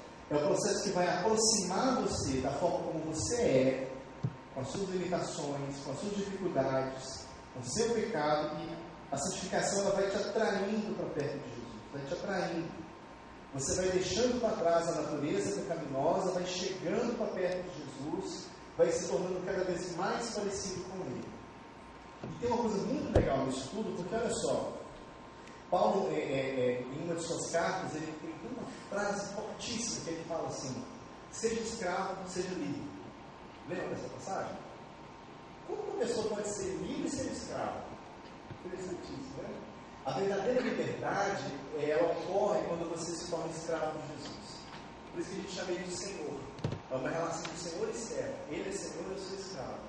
Olha que coisa interessante que tem isso aí. Como nós somos criados à imagem e semelhança de Deus, somos criados por Ele, o pecado, na verdade, ele faz o quê? Ele borra essa imagem e semelhança dele que nós temos. Então, quanto mais nós nos aproximamos de Jesus, mais nós nos tornamos quem nós realmente fomos feitos para ser. Interessante isso. Quanto mais escravo de Jesus você for, menos escravo você vai ser do seu egoísmo, da sua murmuração, da sua limitação, das suas doenças, das suas lutas, dos seus enganos. E mais livre você vai ser, porque mais perto dele você vai estar. Interessante isso. Então o que ele fala é mais ou menos isso. Você quer ser você mesmo, seja como ele. Interessantíssimo. Porque ele está te chamando justamente para você ser quem ele fez você para ser. A ideia que a gente tem, que muitos de nós temos, que a igreja de uma forma geral tem, é que servir a Jesus é uma coisa muito ruim. Essa é a verdade. Mas se eu entregar minha vida para Jesus, quer ver? Ele vai me mandar lá para a África, eu vou ficar passando fome, vou ter que largar tudo, vou ter que virar missionário. E a gente acha tão peso isso. Às vezes tem um jovem na igreja que está ali interessado no menino, e o pastor chega e fala: meu filho, você já orou por isso? Aí lá no fim você fica com aquele medo, né? Se Deus falar que não é. Se Deus falar que não é, meu amado, ele vai estar dando um livramento para você. Mas o nosso engano é tão forte que a gente quer fazer de conta que está tudo certinho e tenta dar um jeitinho, mas não é. A vontade de Deus, ela é boa, perfeita e agradável, não só para você, ela é para todas as pessoas. Que Deus é perfeito. Mas a gente tem medo disso. Isso acontece. Então, olha só, as almas arrependidas, mas não para por aí. As culturas são reformadas. Gente, aonde chega o Evangelho, essa coisinha de levar vantagem em tudo que nós brasileiros temos, isso precisa acabar. Sabe? Dar um jeitinho para tudo, levar vantagem em tudo, sabe? Fazer as coisas por debaixo dos panos, isso precisa acabar. Porque o Evangelho transforma a pessoa e transforma a cultura também. E as sociedades são reconstruídas. O melhor exemplo que nós temos disso é a própria palavra de Deus. Se você pega os livros de Reis, os livros de Crônicas, os livros de Juízes, você vai ver isso aqui. Quando o povo se arrepende, volta para o Evangelho e vive a palavra, a nação cresce. Tem prosperidade, as coisas acontecem. Quando o povo abandona Deus, vem a idolatria, vem a morte, vem o pecado, os inimigos de Israel atacam Israel, os reis não seguem ao Senhor, a sociedade sofre com isso. É esse movimento que a gente vê exatamente ali. Eu creio, isso é uma impressão minha, não é uma profecia nem nada, é uma impressão que eu tenho, é que os tempos que nós vivemos hoje são como os tempos de Juízes. Porque no livro de Juízes há 4 ou 5 referências que falam o seguinte: naquele tempo não havia rei em Israel, e cada um fazia aquilo que lhe parecia melhor. E é o que a gente faz hoje. Cada um faz o que acha que está certo, que está melhor, e nós somos um bando de pessoas achando que estamos indo para algum lugar. Mas nós estamos sendo livres. Na verdade, a nossa sociedade está à mercê de princípios que são alheios ao Evangelho. Mas há essa transformação. Estava comentando ali há pouco com os irmãos ali no café. Se você estuda a Reforma Protestante, que não foi um movimento perfeito, tá? Aí alguém vai virar para você e falar: mas a Reforma não foi perfeita. Não foi mesmo. Você não vai ver em nenhum momento da história, nenhum movimento de transformação que seja perfeito, porque nós não somos perfeitos. Essa é a questão. A limitação da manifestação perfeita de Deus no mundo somos nós mesmos. Nós não somos perfeitos. Por mais obediente que você chega, por mais querer agradar a Deus você queira, nós estamos fadados a essa realidade caída. E qual é o nosso objetivo? Então, promover o reino de Deus através do serviço, da influência em amor. Agora aqui tem uma coisa que eu quero enfatizar com todas as minhas forças. Há uma grande diferença entre exercer controle e servir em amor. Gente, por favor, eu já ouvi várias mensagens, eu já ouvi vários comentários de pessoas que, na verdade, querem assumir o controle das coisas. Sabe? Vamos conquistar essa cidade nossa, nós vamos marchar, isso aqui vai ser meu, vai ser seu. Não é isso, não é disso que eu estou falando. Tá? Não é. O objetivo não é chegar no governo, na universidade, começar a mandar, controlar. Não é isso. Essa era a visão dos discípulos de Jesus, quando eles chegaram para ele e falaram: Senhor, vem cá, quando o Senhor assumiu o governo, quem é que vai sentar à sua direita e à sua esquerda? Os caras queriam isso, gente. Jesus vai chegar num cavalo branco, vai entrar em Israel, tirar uma espada imensa, vai cortar a cabeça de todo mundo, vai sentar lá no trono, e os discípulos vão ficar um do lado um do outro, tomando conta do reino. A visão deles era essa. E Jesus virou para eles e falou: não é isso, vocês estão completamente enganados. O que Jesus falou? Quem quiser ser o primeiro entre vocês, que seja o último. Quem quiser ser o mais importante, que seja o que mais serve. É o contrário. Então, o objetivo de tudo isso que a gente vai estudar, disciplina de amor, projeto de semente, princípios do reino, a mensagem aqui é ser sal e luz, é servir em amor. Você vai fazer um projeto numa comunidade, vai levar uma roupa para uma criança, querido, você quer? Eu trouxe, você gostaria? Respeita a opinião da pessoa. Não força ela a fazer nada que ela não queira. E se ela não quiser a salvação, amém. Nós confundimos muito a mensagem de Jesus, principalmente a mensagem do Evangelho. O Evangelho, a pregação da salvação, a pregação do Evangelho tem 2 objetivos: a salvação e a condenação. E o retorno disso cabe a Jesus. Nós pregamos o Evangelho para a salvação e para a condenação. Qual é o nosso papel? Pregar o Evangelho. Quem converte as almas? É o Espírito Santo. Crente nenhum tem poder para converter o coração de ninguém. Pode ser a igreja mais poderosa, pode ser o pastor mais ungido, que ele não converte o coração de ninguém. Só a única pessoa que pode inclinar o coração do homem para Deus é o Espírito Santo de Deus. porque é Ele que convence da verdade, da justiça e do juízo. A Bíblia fala isso. Então qual é o meu papel? Proclamar a mensagem. Jesus morreu para salvar, pagou o preço pelos teus pecados. Você aceita Ele como seu Senhor e Salvador? Aceito. Preguei o Evangelho para a salvação. Não, eu não aceito. Preguei o Evangelho para a condenação. É o que fala em João 3,16. Aqueles que não o quiseram, trouxeram condenação sobre si mesmos. Então a gente acha que tem que forçar a pessoa, levar a pessoa e empurrar a pessoa. Isso não vai gerar conversão, gente. Qual é o nosso papel? Amar. Ama. E você vai recarregar a sua bateria pelo amor de Deus que vem sobre você. Não queira o retorno das suas necessidades das pessoas. Você vai se quebrar. Rapidinho você vai se queimar. Burnout. Queima. Ama e busca o retorno em Deus. Ama e busca o retorno em Deus. É por isso que nós temos os 2 mandamentos. Amarás primeiro quem? Ao Senhor teu Deus, com toda a tua alma, força e entendimento. Segundo, amar o próximo como a ti mesmo. Então você recarrega suas baterias em Deus e ama as pessoas. Busca em Deus e ama as pessoas. Se vier o retorno, é tão bom quando vem retorno. Paulo fala isso. Vocês são as minhas delícias. É a igreja que prosperou, que frutifica. Isso traz uma alegria para a alma da gente, sem encontrar com pessoas que compartilham das mesmas coisas. Isso é uma delícia. A palavra certa é delícia. Quando o Craig encontra com alguém que tem o mesmo chamado que ele, que faz pensam, eu estou sozinho aqui nesse negócio, tem mais. Mas nem sempre é assim. E da onde vem o retorno? De Jesus. É só Ele. É graça sobre graça. Então guardem isso. A ideia não é exercer controle. A gente chama, tem um termo, já criaram até um termo para isso. Chama dominionismo. É a intenção de alguns líderes de igreja de dominar a sociedade. Não é disso que nós estamos falando. Tá? A ideia é que você entenda que a sociedade precisa ser amada e servida pela igreja de Jesus.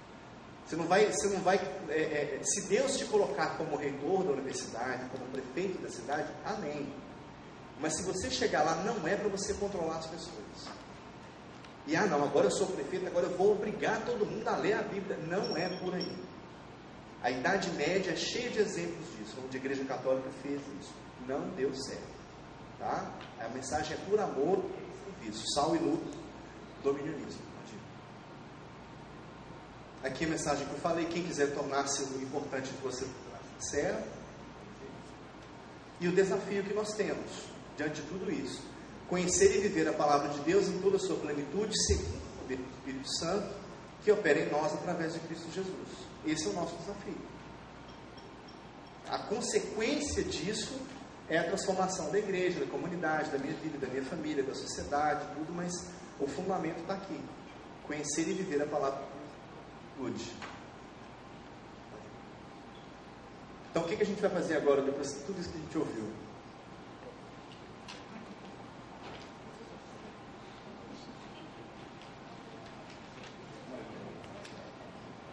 E eu coloquei uma frase aqui do Francis Schaeffer, é um autor que eu gosto muito. Ele fala o seguinte: a gente vive numa verdade em que as pessoas não acreditam que a verdade existe.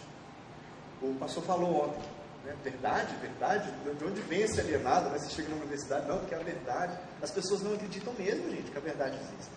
O relativismo impera. Então, é o que o Schaeffer coloca: como que a gente acha que as pessoas vão acreditar na verdade se a gente não conseguir viver ela e praticar essa verdade? Elas não vão acreditar. Se a gente não viver, elas não vão. Elas vão olhar, elas não vão acreditar. Elas precisam ver o reino de Deus. Amados, por que Jesus curou tantas pessoas? Para que as pessoas pudessem ver o reino de Deus. Observa o contexto dos evangelhos em que Jesus cura as pessoas. É muito interessante. Ele tece uma ministração, coloca o ensino, aí vem uma cura, as manifestações do reino se cumprindo aquilo que ele fez, que ele ensinou antes. Isso é interessante. Vamos seguir em frente, vamos para o nosso tema, o próximo tema. Agora nós vamos para Vamos pular a disciplina de amor, à tarde a gente vai trabalhar com isso. Foi interessante porque nós temos agora na parte da manhã uma parte mais de ensino, de fundamentação bíblica, e pela tarde nós teremos as questões práticas. A gente trabalha com disciplina de amor e projeto de semente. São questões bem pontuais, bem práticas, como praticar essas questões. Uma forma da gente poder praticar isso. Isso é muito importante. Eu vou falar agora, enquanto o nosso irmão procura o slide, é a plenitude da palavra de Deus e o modelo de crescimento de Jesus. Eu vou colocar só alguns pontos aqui que vão de encontro à mensagem que o pastor Nelson ministrou ontem. Eu concordo plenamente com as questões que ele colocou. Inclusive, só queria pontuar mesmo a questão que ele colocou, que para mim foi uma coisa muito interessante, muito impactante mesmo. O Cefas até comentou hoje de manhã também a mesma coisa. Foi esse entendimento de que nós vivemos num tempo diferente de Deus.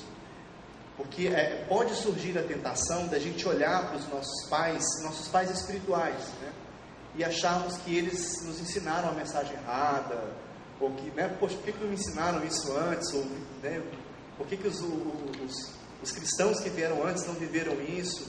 Mas há uma questão do tempo mesmo de Deus. É tempo de falar, de influenciar a sociedade. A gente precisa entender os tempos de Deus. E eu achei muito importante o que você colocou, porque eu já vi algumas situações em alguns lugares em que as pessoas levantaram esse tipo de motivação. Poxa, mas os missionários que vieram aqui, primeiramente trouxeram a mensagem, não ensinaram isso para a gente, a culpa é deles. E não é por aí. Não é por aí porque, muita gente largou suas famílias, largaram seus amigos e suas casas e vieram e fizeram o melhor que estava no alcance deles para nos ensinar a mensagem. Nós não temos o direito nenhum de culpar essas pessoas, nenhum. Aliás, se nós estamos aqui hoje, eu não tenho dúvidas de que nós podemos ser fruto de oração, sabe aquele grupinho de senhoras lá daquela igreja de 1800 e pouco, de 1900 e pouco, que oraram, Deus, transforma esse lugar, e nós estamos aqui hoje como resposta de oração de Deus para elas. Então, não é esse o caminho, sair apontando, sabe? Mas o meu pastor não me ensinou, poxa, me ensinaram errado. Não é por aí, tá? Não é esse o caminho mesmo. Para mim foi novo ouvir aquilo, sabe? Eu tinha percebido isso, mas nunca tinha conseguido ver com esses olhos assim, sabe? Palavra, poxa, é um tempo de Deus de falar sobre essas coisas. Muito legal isso. Eu queria só dar uma pincelada. O pastor ontem trabalhou muito bem, trabalhou bastante sobre isso. Eu quero falar para vocês, na verdade, sobre o modelo de Jesus para o crescimento. Mas eu quero só pontuar algumas coisinhas e vou acabar repetindo algumas coisas que o pastor Nelson colocou, mas eu vou fazer isso de forma rápida e só para dar uma ênfase, para a gente cair nessa questão de entender como Jesus cresceu com uma fundamentação bíblica, tá? Lembra que eu desafiei vocês hoje pela manhã a fazer uma leitura da palavra, ler a palavra toda de Gênesis, Apocalipse? A chave para você fazer essa leitura é o seguinte: leia a palavra de Deus tendo em mente que você pode aplicar 4 princípios da palavra, 4 temas, são 4 grandes temas. Você consegue relacionar qualquer parte das Escrituras, de Gênesis a Apocalipse, a esses 4 temas. São os temas gerais da palavra de Deus. A Bíblia fala desses 4 temas: criação, queda, redenção e consumação. A Bíblia fala dessas 4 coisas. Um Deus que cria, de um homem que peca e cai, de Jesus que vem e redime, restaura, e nós aguardamos a consumação dos tempos. Esse é o conteúdo da Bíblia. Quando você for pregar o Evangelho, pregue o Evangelho completo. Nós temos a mania de cortar a história pela metade. A gente chega para evangelizar e fala: Jesus te ama, Jesus tem um plano para a sua vida. Não é assim que a gente começa? E é verdade, isso não é mentira. O problema é que a gente não conta a história toda. Olha, Deus é o Criador de tudo. O homem caiu e pecou e foi destituído da glória de Deus. Deus amando o mundo de tal maneira, enviou o Filho dele para pagar o preço para você ser salvo, e ele voltará para julgar o mundo. Esse é o Evangelho. Não dá para contar só uma parte dele. A gente acha que o Velho Testamento é velho, velho não funciona, o pastor falou também, velho não funciona, deixa para lá. Mas não é, gente. Jesus falou, eu não vim para abolir a lei, eu vim para cumprir a lei. Primeiro, o relato da criação em Gênesis não é história da carochinha, tá? Não é aqueles primeiros, os dias da criação, no meu entendimento, não são dias alegóricos. Aquilo é poesia hebraica, aquilo é só para a gente poder aplicar um princípio moral. Eu acredito, como cientista, estou falando, eu, Christian, tá? Não estou impondo isso para vocês não. Há discussões sobre isso, há cristãos que têm posições diferentes, e eu acho que isso tem que ser discutido, mas eu, Christian, como cientista, coloco essa posição. Os dias da criação são dias literais, é história. Gênesis é história, é o relato histórico de Deus criando o universo e o homem. E eu tenho colecionado durante esses anos várias evidências científicas que apontam para isso. Aliás, uma coisa interessante, a evidência é única. Os evolucionistas e os criacionistas usam as mesmas evidências. A forma de você interpretar é que é diferente. É a cosmovisão que faz a diferença. Então não me fale, não, porque ciência não tem nada a ver com religião. Tem sim. Em última instância, toda ciência é determinada pelas crenças religiosas. E eu conheço autores que falam isso, inclusive autores não cristãos que chegam perto dessa conclusão, mas eu acho que isso é muito importante. Por que é importante? Porque se você pega os dias da criação, Deus cria o universo através da lei dele. Não é verdade? E disse Deus, e disse Deus, e disse Deus. A lei de Deus é criadora. Há um termo que alguns filósofos cristãos chamam de cosmonomia. Vem de cosmos, universo, nomia, nomos, lei do universo. Como Deus criou todas as coisas, existe uma cosmonomia, uma lei de Deus para todas as coisas. Existem leis de Deus que regem a realidade física, a lei da gravidade, a inércia. São leis de Deus. Quando o matemático estuda a matemática, ele está estudando princípios que estão dados na criação, na ordem da criação. E existem leis de Deus que são leis prescritivas, normativas. Não matarás, não adulterarás, não darás falso testemunho, honra o teu pai e tua mãe. A única diferença entre esses dois tipos de lei é que essas leis normativas você pode desobedecê-las, mas você nunca vai conseguir escapar das consequências. Eu não consigo quebrar a lei da gravidade. Se eu pular de um prédio, eu vou cair. Não tem jeito. Agora eu posso adulterar. Eu posso, depois de adulterar, me arrepender. Eu posso realmente, no meu coração, entender que eu cometi um erro e genuinamente clamar pelo perdão de Deus, mas eu vou ter que lidar com as consequências. A minha esposa vai perder a confiança, ela tem o direito até de me abandonar, e eu vou ter que lidar com as consequências disso. Não tem como fugir, porque a lei de Deus é eterna e é inquebrável. Então, se nós não obedecemos qualquer lei de Deus, nós sofremos as consequências disso. Então, o universo é regido pelas leis de Deus, as leis da criação. Eu acho extremamente importante estudarmos nas escolas cristãs, dentro das escolas dominicais, como igreja, o tema que fala sobre design inteligente, sobre criacionismo. Nós não temos respostas para a ciência porque nós não estudamos essas coisas. E tudo está no começo. Aí você fala para mim, poxa, Christian, mas isso não é um alegórico, é difícil de entender isso como ciência e tal. O grande problema de nós pensarmos assim é o seguinte: primeiro, é que se você não consegue provar para mim que a criação, que o relato de Gênesis sobre a criação é histórico, você também não consegue provar para mim que o relato da queda é histórico. Quem me garante que Jesus também não é uma história daquela chuva? Por que o relato da crucificação de Jesus é histórico e a queda de Adão e Eva no jardim do Éden não é histórico? Não, mas aquilo é uma alegoria. Então a morte de Jesus foi uma alegoria também? Está vendo as dificuldades que a gente vai criando? Então a gente precisa entrar nesses debates e não precisa ter medo deles, tá? São debates extensos que há 2000 anos são travados pela história da igreja, mas são coisas que precisam ser debatidas, tá? Não vou entrar em mais detalhes aqui, mas eu acho que para você, se você não concorda com essa visão, busque argumentos, confronta, Vamos debater. Essas coisas têm que ser conversadas mesmo. Pode passar. A questão do mandato cultural, Deus mandou que o homem dominasse sobre a criação, o pastor Nelson falou, pode pular. Deus colocou o jardim para cuidar e cultivar. Podemos falar também. Esse ponto eu queria enfatizar também. O que aconteceu na queda? Gente, a resposta para essa pergunta é extremamente importante. Deus criou o universo, Deus criou o mundo, todas as coisas, com todos os seres, colocou as leis na criação e no universo. E o que aconteceu na queda? Aí você vira para mim e fala assim, não, o homem pecou contra Deus. Tá, ele pecou, mas qual foi a consequência disso? Ele perdeu o relacionamento dele com Deus, ele perdeu a comunhão com Deus. Tudo bem, isso realmente aconteceu, mas não foi só isso. O homem, ao perder a comunhão dele com Deus, ele perdeu a comunhão dele com ele mesmo. Ele perdeu a comunhão dele com o próximo. A mulher que você me deu, olha lá, começou a ter problema com a mulher. Ele perdeu a comunhão dele com a criação. O homem não sabe mais cuidar da criação, ele sabe depredar a criação. O homem não sabe mais se relacionar com a história, ele não sabe mais para onde ele vai, ele não tem mais certeza do que aconteceu.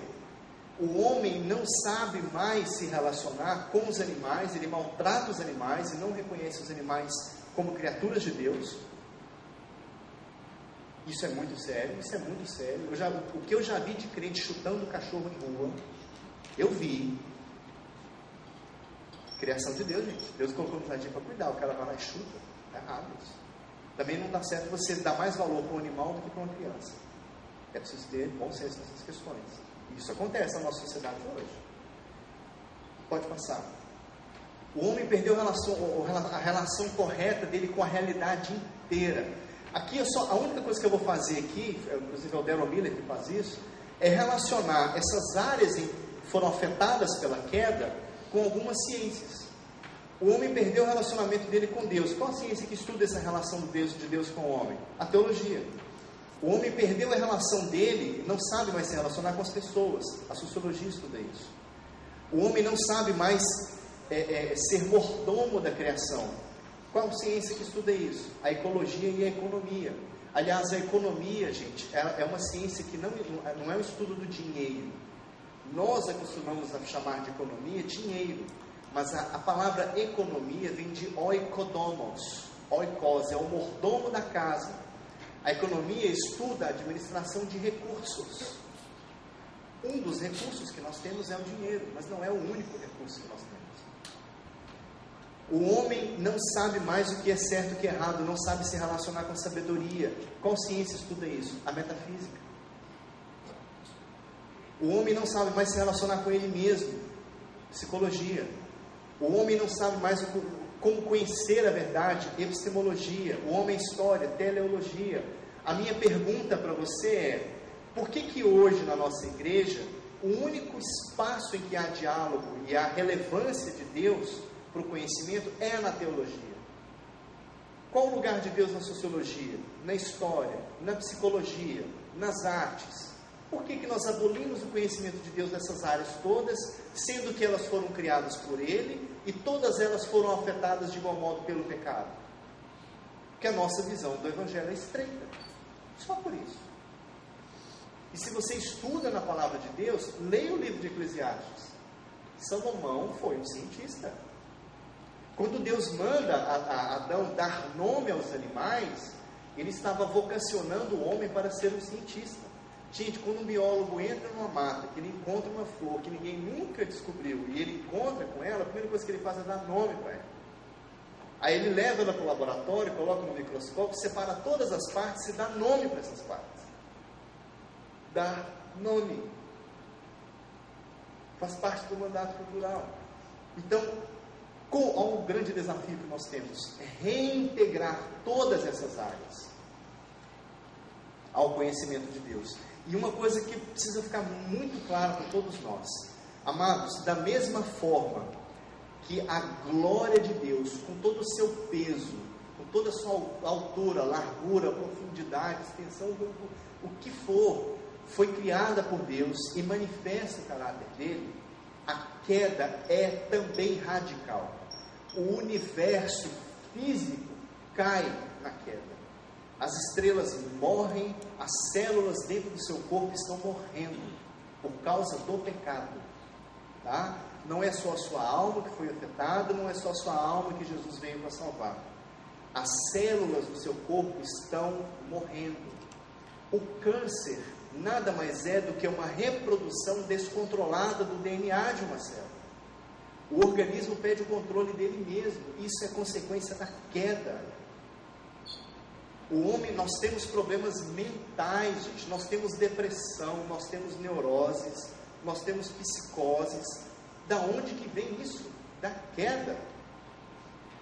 E da onde que a gente tirou a ideia de que é só o espírito que vai fazer diferença, sendo que o corpo foi afetado pela queda? Gente, Deus falou, se você comer daquele fruto, certamente você vai morrer. E a gente morre. Como que Gênesis é uma alegoria? Isso está se cumprindo a todo instante. O universo cai no pecado. A realidade inteira cai e perde o brilho dela. Então é preciso nós pedirmos para Deus duas revelações. Senhor, me revela a glória da criação. Jó entendeu isso. Davi entendeu isso. Quando Jó se colocou diante de Deus, ele lá no capítulo 38 do livro de Jó, depois de tudo aquilo que ele passou, como que Deus se apresentou para Jó? Ô Jó, vem cá, você sofreu, vem cá, não, vamos conversar, eu vou te curar, amém. Deus não fez isso não, gente. Deus chamou Jó, falou para ele, levanta, tem umas versões que falam, cinge os teus lombos, põe-se de pé, vamos pensar junto, vem cá, quem foi que criou todas as coisas? Quem foi que fez o Leviatã, a serpente do mar? Quem foi que criou os tempos das estações? Deus mostra para Jó a criação. O que Deus está mostrando para Jó é: Jó, a minha glória é maior do que o teu sofrimento. Eu sou o Criador de todas as coisas. Eu sou Deus até de Satanás. Ele não faz nada sem a minha permissão. A gente acha que o diabo está brigando com Deus. Gente, que isso? Quem é o diabo, gente? Quem é o diabo perto de Deus? Parece que o diabo está puxando de um lado e Deus está puxando do outro. E não, vamos orar para libertar. E aquele espetáculo, sai, volta. Gente, eu já vi um pastor expulsar um demônio de um irmão num congresso. O cara chegou bêbado, começou a atrapalhar. Deus deu discernimento no pastor, que era um demônio. Ele saiu, ninguém me viu. Eu vi porque eu estava junto com ele. Ele sentou do lado do cara, chegou no ouvido dele assim e falou assim: Satanás, eu te repreendo em nome de Jesus. O cara fez assim, pum, e apagou. E ele ficou lá, o pastor ficou lá do lado, acabou o culto, aí ele foi lá, chamou o cara, foi conversar com o cara. Sem espetáculo, sem autoridade. Então isso é importante. Pode passar. Precisamos entender a glória da criação e a radicalidade do pecado. Uma definição que eu deram dar de pobreza, de riqueza e pobreza, que eu gosto muito. O universo é relacional. Riqueza e pobreza não vem pela falta de recursos, mas de separar um relacionamento do outro. Às vezes você vai numa comunidade carente, a primeira coisa que você vê, gente, as pessoas não têm emprego, não têm religião, não têm dinheiro. Aí você dá um emprego para a pessoa, ela não consegue ficar parada no emprego. Ela não consegue trabalhar no cotidiano, assumir uma responsabilidade, chegar no horário. Ela precisa aprender isso. Não é só arrumar um emprego, gente. Arrumar um emprego o governo faz. Não, é emprego, é dinheiro. A gente sabe que não é isso. Às vezes você fala, poxa, mas a pessoa não tem um dinheiro, vamos dar um dinheiro para ela, porque ela consegue se manter. Você dá o dinheiro para ela, ela não sabe economizar. Ela vai gastar tudo e depois ela fica sem dinheiro de novo. Aí você fala, poxa, mas não tem uma casa, tem que fazer uma casa. Você constrói a casa, dá a casa para ela, ela fica feliz da vida. Daqui a 1 ano você volta lá, está tudo quebrado de novo. Ela não sabe cuidar da casa dela. Ela vendeu a casa. É verdade, não é? Então, você precisa trabalhar o todo. Não é só chegar. As coisas são mais complicadas. Uma questão importante com relação à aliança de Noé. Isso é uma coisa que eu queria colocar também. Lá no capítulo 9, Gênesis capítulo 9. Vou só pontuar isso aqui também.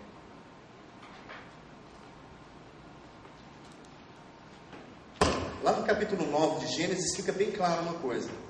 Deus envia o dilúvio na face da terra como uma forma de juízo. Deus condena o homem no juízo, no dilúvio, salva Noé e a família dele. Só que, o que mais que Deus salvou no dilúvio? Os animais. Lembra da criação? Gente, para que Deus ia mandar Noé construir uma arca para colocar espécies de todos os animais, se eles não fossem importantes para Deus? Deus está salvando a criação dele. E olha que coisa importante que está aqui. Gênesis capítulo 9, versículo 8. Termina o dilúvio e Deus estabelece a aliança dele com Noé. E ele fala, Gênesis 9, 8. Então disse Deus a Noé e a seus filhos que estavam com ele: vou estabelecer a minha aliança com vocês e com seus futuros descendentes e com todo o ser vivo. Versículo 12. E Deus prosseguiu: este é o sinal da aliança que estou fazendo entre mim e vocês e com todos os seres vivos que estão com vocês para todas as gerações futuras. Versículo 13. O meu arco que coloquei nas nuvens será o sinal da minha aliança com a terra. E no versículo 17, concluindo, disse Deus a Noé: este é o sinal da aliança que estabeleci entre mim e toda forma de vida que há sobre a terra. A aliança de Deus com Noé é uma aliança de Deus com a criação. Deus não estava somente salvando Noé e sua família, Deus estava restabelecendo uma aliança com a criação, com os animais, com a terra. Criação, queda, redenção. Criação, a glória de Deus na sua plenitude. Queda, a radicalidade do pecado. E a redenção, a redenção completa. Mais um ponto que eu quero colocar importante aqui: a questão das leis. Quando Deus ministra a lei para o povo, o que Deus está colocando? Não são somente leis que nós podemos chamar de espirituais. São leis de Deus para a construção de uma civilização. O Sr. Nelson pontuou ontem. Ele falou isso ontem. Então eu quero só dar mais uma sinalização para quando você for fazer a leitura, você identificar isso. No livro de Deuteronômio, no livro de Números, em Levíticos, você vai encontrar leis civis que regulamentam relações interpessoais, pai com filho, marido, mulher, senhores, escravos, estrangeiros. Deus fala como que nós devemos lidar com esses relacionamentos. Há leis que tratam de coisas e propriedades, débito, taxação, dízimos, como lidar com os pobres. Há leis criminais, como que você trata o crime, como que você estabelece jurisdições. Tinha cidades de refúgio. O cara ele podia fugir para uma determinada cidade e aguardar um julgamento justo. Leis judiciais e constitucionais estabeleciam o poder monárquico, a renda real. O rei, havia limites para o tesouro do rei, que foi um erro que Salomão cometeu e que foi o princípio da queda dele. Não acumula muitas esposas, não desce ao Egito para buscar cavalos e tesouros, lê a palavra todos os dias, não acumula riqueza. Amados, se Deus te chamou para ser líder, não acumula riqueza, não faça isso. Se Deus te der um áudio de presente, Ele quer que você faça alguma coisa com esse áudio. Tem uma situação que me incomoda muito, é uma pessoa numa favela, um pai de família, que sai para o culto, com a única roupa que ele tem, que ele guarda ali para assistir o culto no final de semana. Ele coloca a Bíblia debaixo do braço, ele leva a família ali para a igreja, ele não sabe como que ele vai ter dinheiro para comprar o pão de segunda-feira. Aí passa uma Mercedes na porta lá da igreja, lá na avenida, com um adesivo atrás: esse foi Deus que me deu. O que um cara desse pensa, gente? Por que Deus dá uma Mercedes para ele e não me dá um pão para comer para dar para o meu filho? Isso gera revolta. É muito triste isso. O que acontece é que Deus dá mais para uns e menos para outros, para que uns aprendam a receber e outros aprendam a dar. Mas a gente não distribui a riqueza, a gente acumula a riqueza, porque é um princípio do mundo. Há também leis eclesiásticas e cerimoniais que regulamentam sacrifícios, datas festivas, rituais, diversos tipos de leis. Você não vai encontrar só leis que nós podemos chamar de religião ou espiritual. É uma lei completa para tudo. Pode passar. E olha que interessante, Deuteronômio 4, 1 ao 8. Olha o que Deus fala para o povo através de Moisés. Por que Deus deu essa lei tão completa para o povo? E agora, Israel, ouça, eu lhes ensinei decretos e leis, como me ordenou o Senhor, o meu Deus, para que sejam cumpridos na terra na qual vocês estão entrando para dela tomar posse. Vocês deverão obedecer-lhes e cumpri-los, pois assim os outros povos verão a sabedoria e o discernimento de vocês. Gente, quando você chega numa comunidade, que você começa a viver a lei de Deus em todas as áreas da sociedade, alguma coisa vai acontecer. E o povo de fora vai chegar e falar assim: uau, gente, olha a lei desse povo, olha como que é a sociedade que eles vivem, é diferente. Mas irmão, vem cá, por que vocês não têm violência aqui? Não, porque nós obedecemos a palavra de Deus. Nós não matarás, não darás falso testemunho, não cobiçarás a mulher do próximo. Isso muda a sociedade, gente. Isso muda tudo. Está vendo? Aonde a lei de Deus alcança, não é só ali no domingo de manhã, não. Deus está falando para fora. A gente que está com o ouvido preso lá dentro. Pode passar, por favor. Outro ponto que eu quero colocar: características dos profetas. Sempre quando a gente ouve assim, vem um profeta de Deus, o fulano é um profeta de Deus, a gente imagina um cara assim, não é assim, cara barbão, né, cheio de unção, o cara nem fala, o cara flutua, ele nem anda direito, o cara é um profeta e tal. Amados, eu coloquei em último lugar ali, o profeta, uma das características dos profetas. Se você pegar todos os profetas do Antigo Testamento, inclusive na vida de Jesus, inclusive João Batista, você vai ver essas características. Uma delas é que eles são instrumentos da revelação da vontade de Deus para a sociedade, para o povo. Essa é uma das características do profeta, tá? Uma das características. Se você pega o livro de Isaías, por exemplo, o Jeremias, Ezequiel, você vai encontrar, por exemplo, tem um exemplo de uma profecia que Jeremias ministra sobre a vida de um servo dele. Posso pegar a referência depois para vocês. É uma profecia específica. Deus mandou falar para você não esperar coisas boas, porque vem juízo dele. Mas ele mandou te falar que você vai sair com vida dessa situação. É uma profecia do profeta Jeremias para o servo dele. É uma profecia pessoal. Deus chega para você, meu amado, Deus tem uma palavra para a tua vida. Amém. Isso acontece. Mas a grande maioria das profecias que nós temos registradas na palavra de Deus são profecias de Deus para as nações. Isaías: e assim diz o Senhor Deus ao Síria. Essa é a palavra de Deus para o Egito. Essa é a palavra de Deus para os babilônios. Essa é a palavra de Deus para você, Israel. Deus trata com a sociedade. Amém? Estão percebendo isso? Assim diz o Senhor, ó Recife. Assim diz o Senhor, dois irmãos. Deus está tratando com o povo dele, porque o povo é dele. É dele. Assim diz o Senhor, Brasil, acorda. Deus está falando para as nações. Agora vamos aqui, outras características desses profetas. Eles eram poetas nacionais. Gente, o livro de Salmos é poesia da melhor qualidade. Eram cronistas e historiadores. Há grupos de arqueólogos que realizam escavações em Israel com base nas referências históricas que estão na Bíblia. O lugar da planície tal, não sei o que tal. Os caras vão lá, escavam e acham lá referência histórica. Eram cronistas. No ano do rei tal. A gente nunca lê isso. Fulano que gerou Ciclano, que gerou Beltrano, que era pai de Ciclano. Aquela história, gente, é história viva. Eles eram pregadores do patriotismo, eram pregadores da religião moral e espiritual,